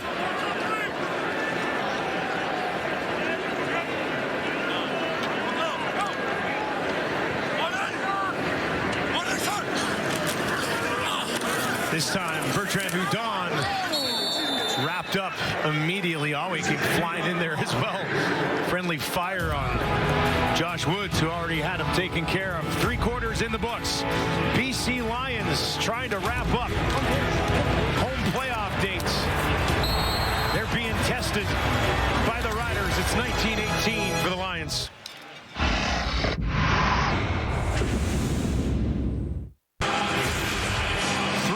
In the books, BC Lions leading 19-18 as we enter the final quarter of the 2025 regular season. Yeah, and this is a good time to just, we got a great game here. Half the games have been decided in the final 3 minutes, and a quick thank you to all of our TSA crew, all the people behind the scenes that bring this great game into your living room. There's directors. I'm not even going to try to name them all. Directors, producers, the whole crew, the engineers, the camera people. It's been a great season, a fun season, and you take a look at the parity in the league right now. The playoffs, man, this is going to be off the hook good. Yeah, I cannot wait. Well, both the East and the West, outstanding playoff matchups on the way. I don't even know if I could list every position. Well, exactly. That's the toughest thing. So many people on the crew. Big thank you to everybody for helping make these broadcasts as fun as they are for Glenn and I to be up here in the booth calling the action. None of it possible without everybody behind the scenes. And let's see, it would be fitting if we had a finish in the final 3 minutes to wrap the regular campaign. Mayer gets it away. Picton's got it, broke a tackle, takes it down inside the 40 before he's wrapped up by Ronald Kent Jr. Here's what I think Rider fans got to love about this game tonight. They're playing all the starters against the BC Lions, and there's a lot of fight in this dog with the Riders and their backup guys in a lot of cases. Picton has seen a lot of playing time this year, but this team has put together some long drives on offense, twice as many offensive plays as the Lions with their high-powered, over 300-yard-a-game passing game. Went toe-to-toe with Winnipeg last week with a bunch of guys sitting as well. Tackle broken, first down, picked up. Duncan Busby gets it done. Ronald Kent Jr. on another tackle. This is what I mean about the second effort. Who knows where Duncan Busby fits in when you look at the lineup of the West Final. Depending on what receivers are back and available. Mayer throwing it quickly again. And broken up, TJ Lee working against Joe. It's the one thing that the Lions can rely on when they're looking at an incomplete pass. When they are looking a little soft defensively, number 6 steps up and says, guys, that's enough of that. He's a lead by example guy. They got their leader back, and they haven't lost since he returned. 5 tackles and a knockdown for TJ Lee tonight for Benny's defense. 10th play of this drive for Jake Mayer and the Riders offense. Within field goal range. But they'll look to pick up a first down.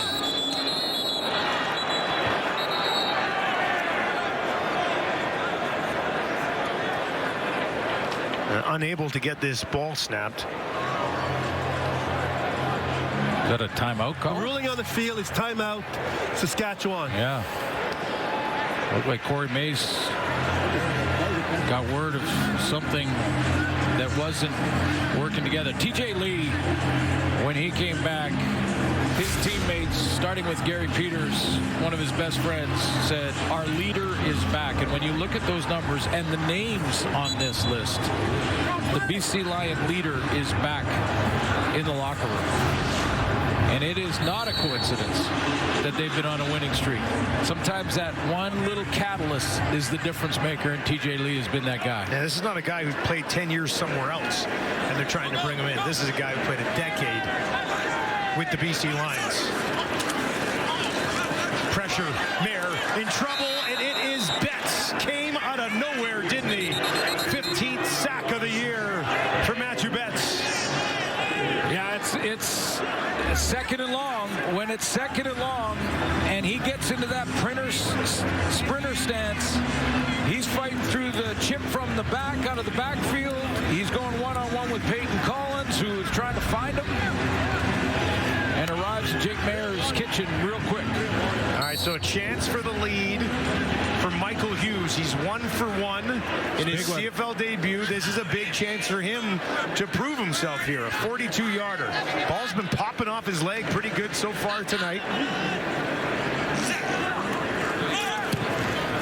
And he makes no mistake there. Lots of leg to go on that one. And the Riders on a field goal go ahead in the fourth quarter. 21-19, 15th sack of the year for Betts.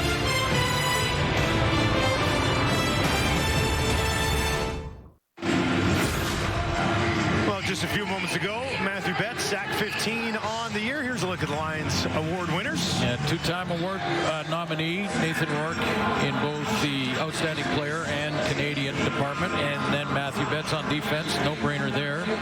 Jarrell Broxton missed a couple of games during the year, but he has been solid all season long. I mean, Sean White's money, so there's that. And Robert Carter, not only those spectacular interceptions, and he has 5 of them, he leads the DBs in tackles. Rourke lays one out near side and trying to find McInnes. He could not. McInnes just one catch so far in this ball game. Yeah, I think he was pretty well covered, and that was going to be registered as a knockdown for DeMarcus Fields.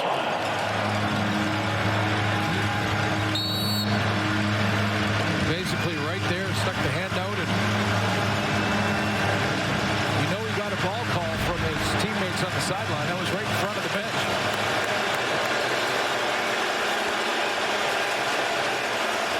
Proud and Mosaic trying to get behind these Riders. Rourke. Everhart's taken down short of the first down. Sheldrick Redwine makes the tackle, and it's going to be almost 2 yards. We're going to line up and see if they can draw him offside, I would guess, and if not, punt the football. No, they're going to snap it with Nathan Rourke. Rourke trying to spin ahead, breaks a tackle, and he's got it. Okay. Wasted no time, and Rourke just goes and gets it done. Hopefield on the line, and Buck Pierce says, no, we're not. We're not going to try and get them offside. We've got a quarterback that leads the league in that position rushing. Over 500 yards. I think he can get a couple.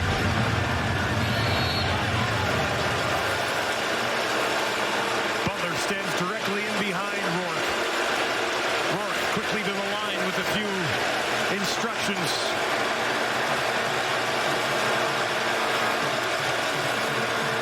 And they will hand it off, but it goes nowhere. Butler has been contained tonight. Yep. Prior to that, he had just 11 yards, and that's just back to the line of scrimmage. Well, this is the hallmark of a Corey Mace defense, is that they stop the run. You know, they did it last year. They're doing it this year. First in the league. Under 80 yards a game allowed rushing, and the #1 ranked defense. One of the main reasons that they're the #1 team record-wise in the league. Just 78.2 yards allowed on the ground per game by Saskatchewan. Empty backfield for Rourke. Goes to Katoy, and he's going to be stopped at the 49.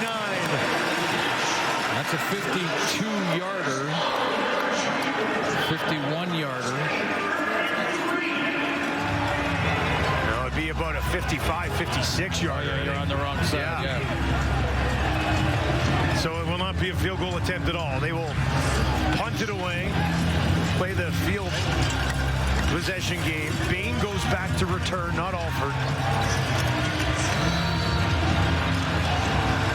Carl Meyer on a 3rd and 3, called into work. Just the 3rd punt of the game for Mayer. Hangs it up there. Bain takes it at the 10.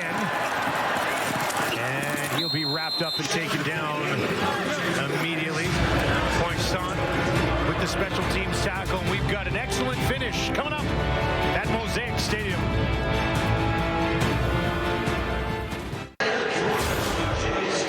Welcome back to Mosaic. BC trailing by 2 points.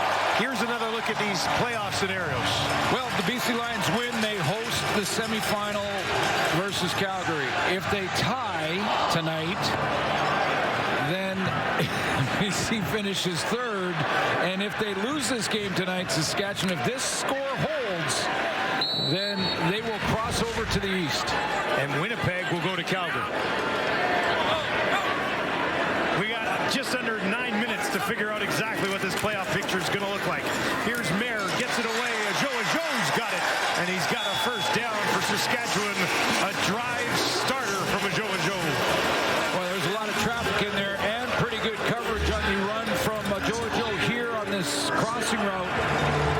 And that's TJ Lee breaking hard on it, but Jake Mayer confidently puts it right where he has to.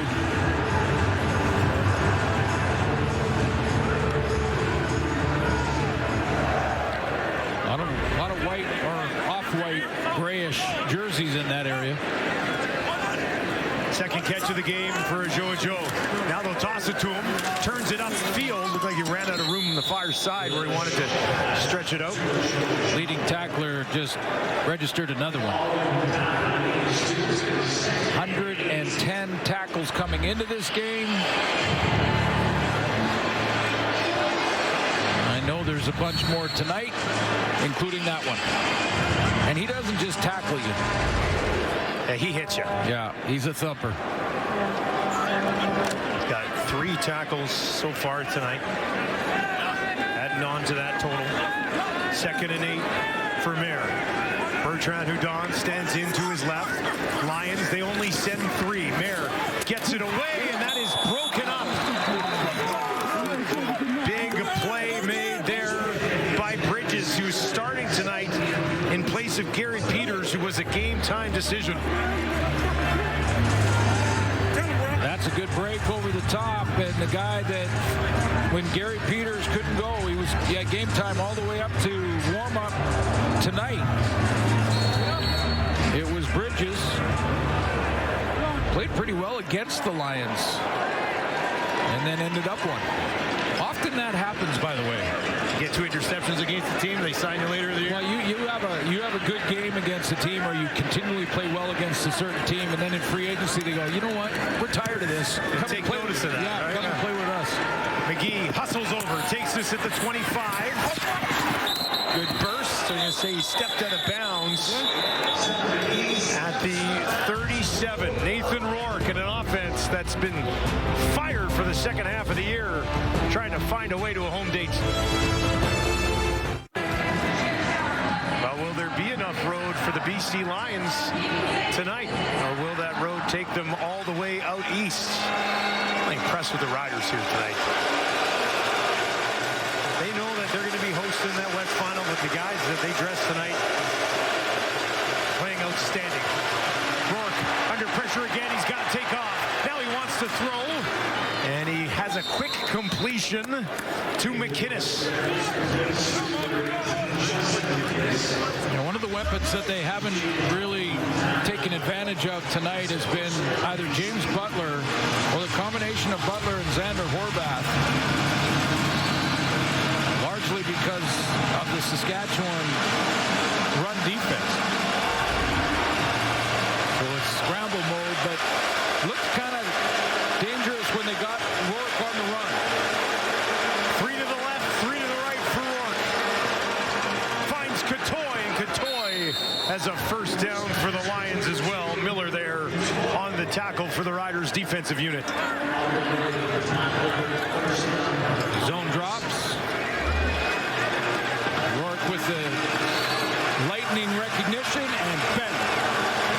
No chance. Another 300-yard game for Rourke. Now drops it over the top. And Catoy hauls that one in as well. 12th 300-yard game of the year for Nathan Rourke, and then immediately goes back to Catoy. Yep, 3 receiver trips to the wide side of the field. Catoy just has to get past that first level of linebackers, and that's where Nathan Rourke drops it to him. Catoy didn't have a catch last week. He's got 4 for 52. Now Rourke finds McInnes. Oh, boy. Redwine came in there heavily, didn't he? Yes, he did. Yes, he did. You can hear that all the way up here. Did the both players jump up and back to the huddle? Watch this. Oh, ouch. Starting to sound like playoff football around the corner.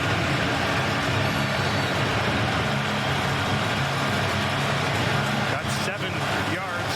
Paid the price. 2nd and 3. Field goal would put them on top. Rourke's got other ideas. Gets it away. Hauled in by Berryhill, and he's got a first down inside the 10. Boy, that's a great catch. Yeah, I know it's just a little slant route. It's Berryhill just finding a little soft spot, but it's thrown on the opposite side. He's kind of making, there's a bang route, and then he has to reach out for it. He knows it's second down. If they don't, they're trying to field goal. Here's Rourke. In trouble. Makes the move. Tosses it ahead. Did they get it? Hatcher came back to it. They'll say incomplete. Rourke out of desperation just tossing it towards Hatcher. Now, any potential touchdown or touchdown is automatically reviewed by the replay center. So Keon Hatcher got up saying he caught this.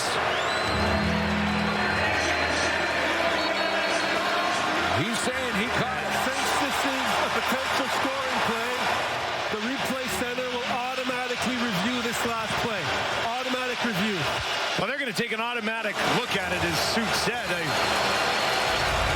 I could see why they might have not called it a touchdown field. So it was close, but it looks like he got his hands under it. Well, his hands and his arms. Yeah. But I think this is probably going to be a touchdown, but could be wrong. The tip of the ball doesn't hit, so it hasn't touched there. It looks like he's secured it, and there it does as he's rolling over. But if he has secured the ball with his hands underneath it, well, we'll see what they rule.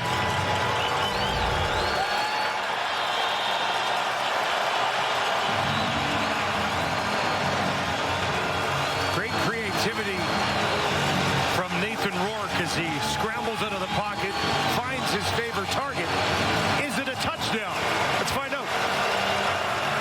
Upon automatic review by the replay center, the receiver did catch the football.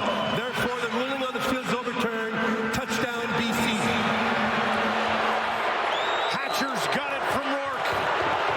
His 9th touchdown of the year for the league's leading receiver. Lions go on top by 4. And Buck Pierce is trying to do the math on whether he should go for 2 here.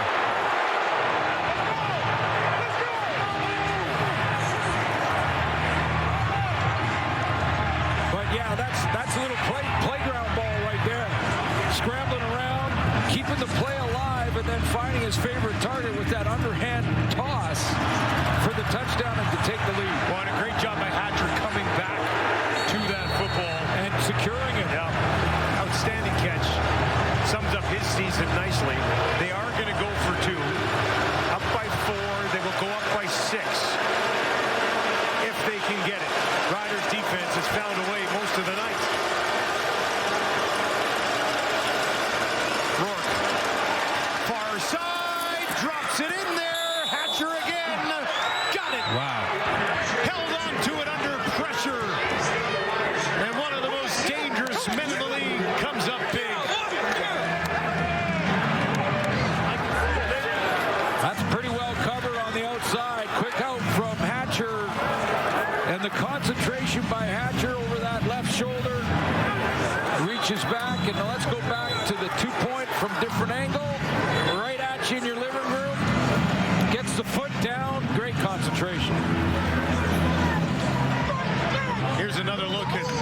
Remarkable Rourke. Shovel pass. Pushes it ahead.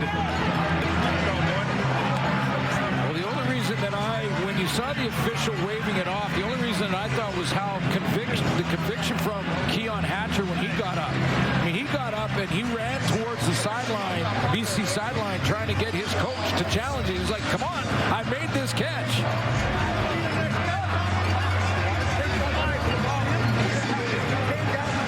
What a season for Ford. Lions lead by 6. Bain on the return. It's a pretty good one. And decent field position for Jake Mayer and the Riders as they try to ruin this BC Lions dream of having a home playoff date. Hatcher's caught all 7 balls thrown in his direction. 75 yards and a touchdown. Rourke is at 368 yards, 23 of 28, and 3 passing touchdowns. Lots of time here in this drive for Jake Mayer. He doesn't have to abandon the run. That balance in the offense has been excellent for Saskatchewan in this game. Rourke is now just 6 yards back. Bo Levi Mitchell in that passing title race. They'll hand it off on first down. Clock ticks towards 3 minutes. Even a 3-yard gain in the run and first down allows Jake Mayer to go to like a bubble screen and still pick up the first.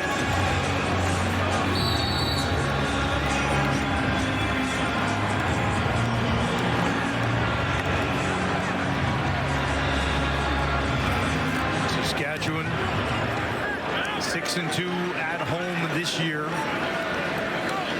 6-3 on the road. They've been good everywhere. BC sends 3. Mayer gets it away, and he's got a first down.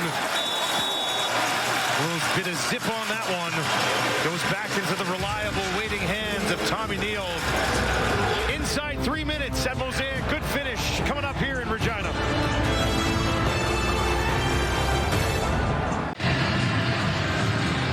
Well, it's been fun watching these two guys go to work tonight, hasn't it? Mark Mueller on the right, offensive coordinator for Saskatchewan. Mike Benavides on the left, defensive coordinator for BC. The chess match in the final 3 minutes is on. Jake Mayer can basically run the offense. They're going to have to get in and out of the huddle with a little bit of sense of urgency, but they can basically run the offense with the amount of time that's left. What does Mike Benavides have here? Down by 6, nearing midfield. Mayer looks to his left, throws in that direction. Good timing on that one, and Picton gets a foot in, and it is a first down. There is a flag way behind Jake Mayer. Oh boy. Holding Saskatchewan 68. Wow. It's a 10-yard penalty. We'll replay first down. That one hurts. Takes a big one off the board.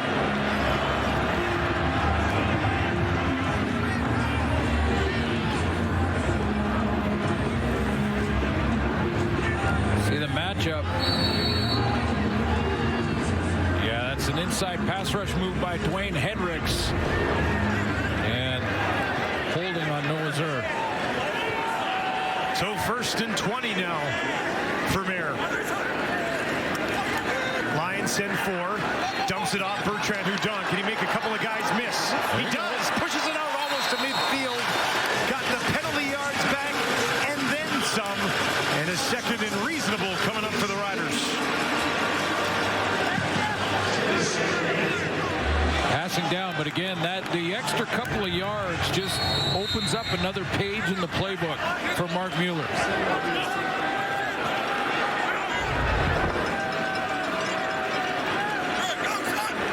Mayer looks to find 8 more. Down the field, over the middle. Jo's got it, and it's a first down for the Riders. He's a little banged up. Ronald Kent he thought he had a crack at this. Man-to-man on the inside cut, and just can't get the right hand in to poke it out. Good concentration by JoJo. What a job, what focus to hang on to that. And he's clearly laboring. They've come out to take a look at him. Well, Kent was in coverage, but there was another defender for the Lions that came across and added another hit trying to knock the ball out.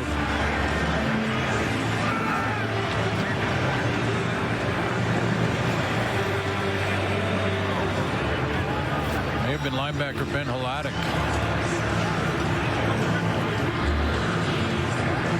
There's the crossing route there. And yeah, there's Hladek he's getting him in his crosshairs. Leads with the shoulder. Did his left leg get kind of tied up a little bit in there? Look. Yeah. He's up. Clean hit. Looks like he'll be okay. Yeah, he's running off the field. He's a big, powerful man.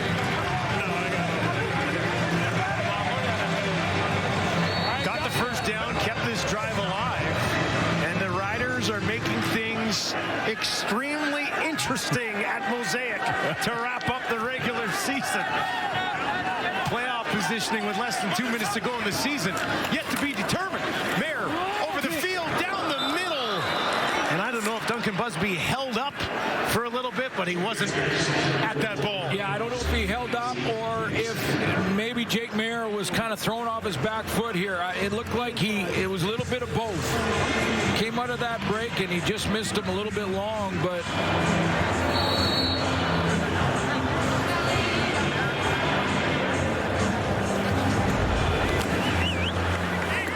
you're going for it. You're Corey Mace on third down anyway. You can get half of it here.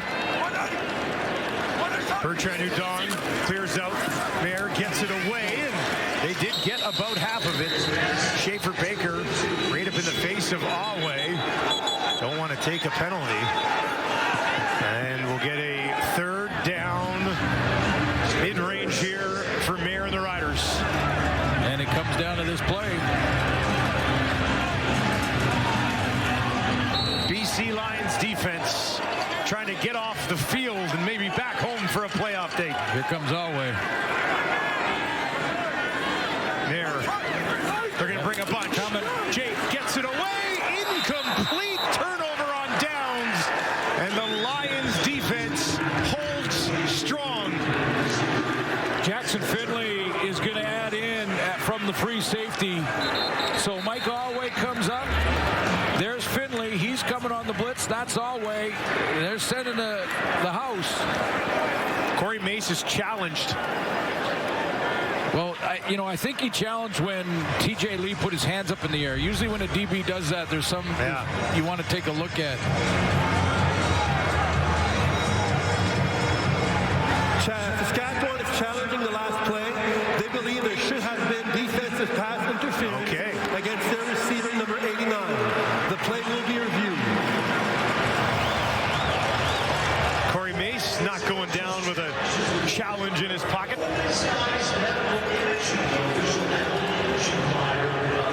TJ Lee was in coverage on Schaefer Baker. There's Schaefer Baker there. TJ Lee, he's going to run that in route. And you be the judge.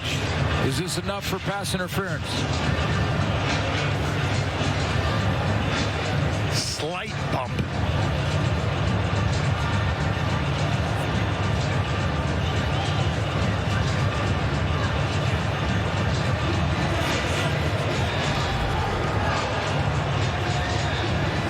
I'd be pretty surprised. Well, I mean, if I'll let him make the announcement and then I'll comment. But Corey Mace had to challenge it.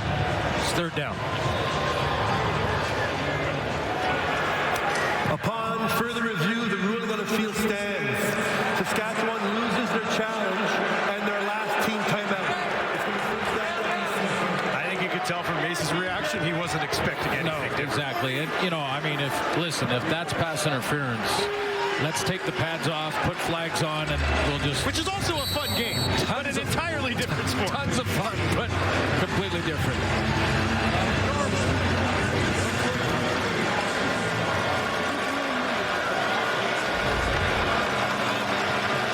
First and 10 for BC. They'll give it to Butler. Tied up, spun around for maybe another yard after Sanders, who's been really involved tonight. Great rotation guy for them going into the playoffs. And it'll be 2nd and 9. get a chance for the ball back with 40, 30 seconds left. If they can get the stop here, Saskatchewan. There's no... Corey Mace does not have a timeout. He lost it when he challenged that third down play. 2 running backs in the game. Now they'll give it to Butler again. Butler contained most of the night. He's got that one, and it's a first down for the BC Lions. And that will do it for the visitors. Mission accomplished on the road tonight.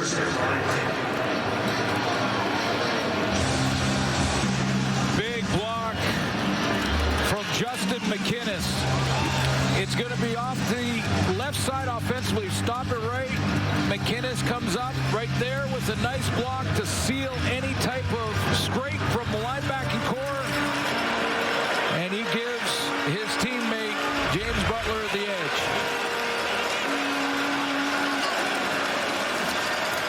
Butler again up the middle. Fitting fashion, that last carry by Butler was his longest of the ball game. You know, the Riders looks like they're going to lose this game, but I think they've shown everybody in the playoffs they don't have their starting group out there. Haven't since halftime. And I'm not even talking about close. I mean, no AJ, no Trevor Harris, most of the receiving core, 3 out of the 5. Missing some big pieces on defense as well. Tons. If you're a Rider fan watching this game, I think you have to be pretty happy with the performance that your team put in. And really, in the end, was a meaningless game for this team. And they gave the BC Lions, who had to have it for a home playoff date, gave them everything they could handle. With all their starters out there. So, yeah, I agree. And I think the Rider fans are going to be real angry with the replay center tonight for multiple reasons. Replay center's used to it. Yeah, they can take it. That is your final. The BC Lions will host the West Semi. Calgary heads to Vancouver. Winnipeg goes east to take on the Montreal Alouettes. It took the final 3 minutes of the regular season to get it all locked into place, but the playoff picture's complete. And the parity with the playoff teams is like I've not seen it in probably my time up here in the booth. CFL playoffs are going to be a lot of fun, aren't they? Riders will have that West final. They are 1 home win away from going to the Grey Cup. The BC Lions suits head into the playoffs 6 wins in a row. 6 wins in a row with home field in the semi. Calgary will be in BC. It's going to be a lot of fun. Every play matters moving forward. Postseason just around the corner. Bombers and Alouettes, Stampeders and Lions from Vancouver, all going down a week from today. BC 27, Riders 21. For Matt Shinetti, Glenn Suter, I'm Dustin Nielsen. Thank you very much for joining us. Sports Center is next.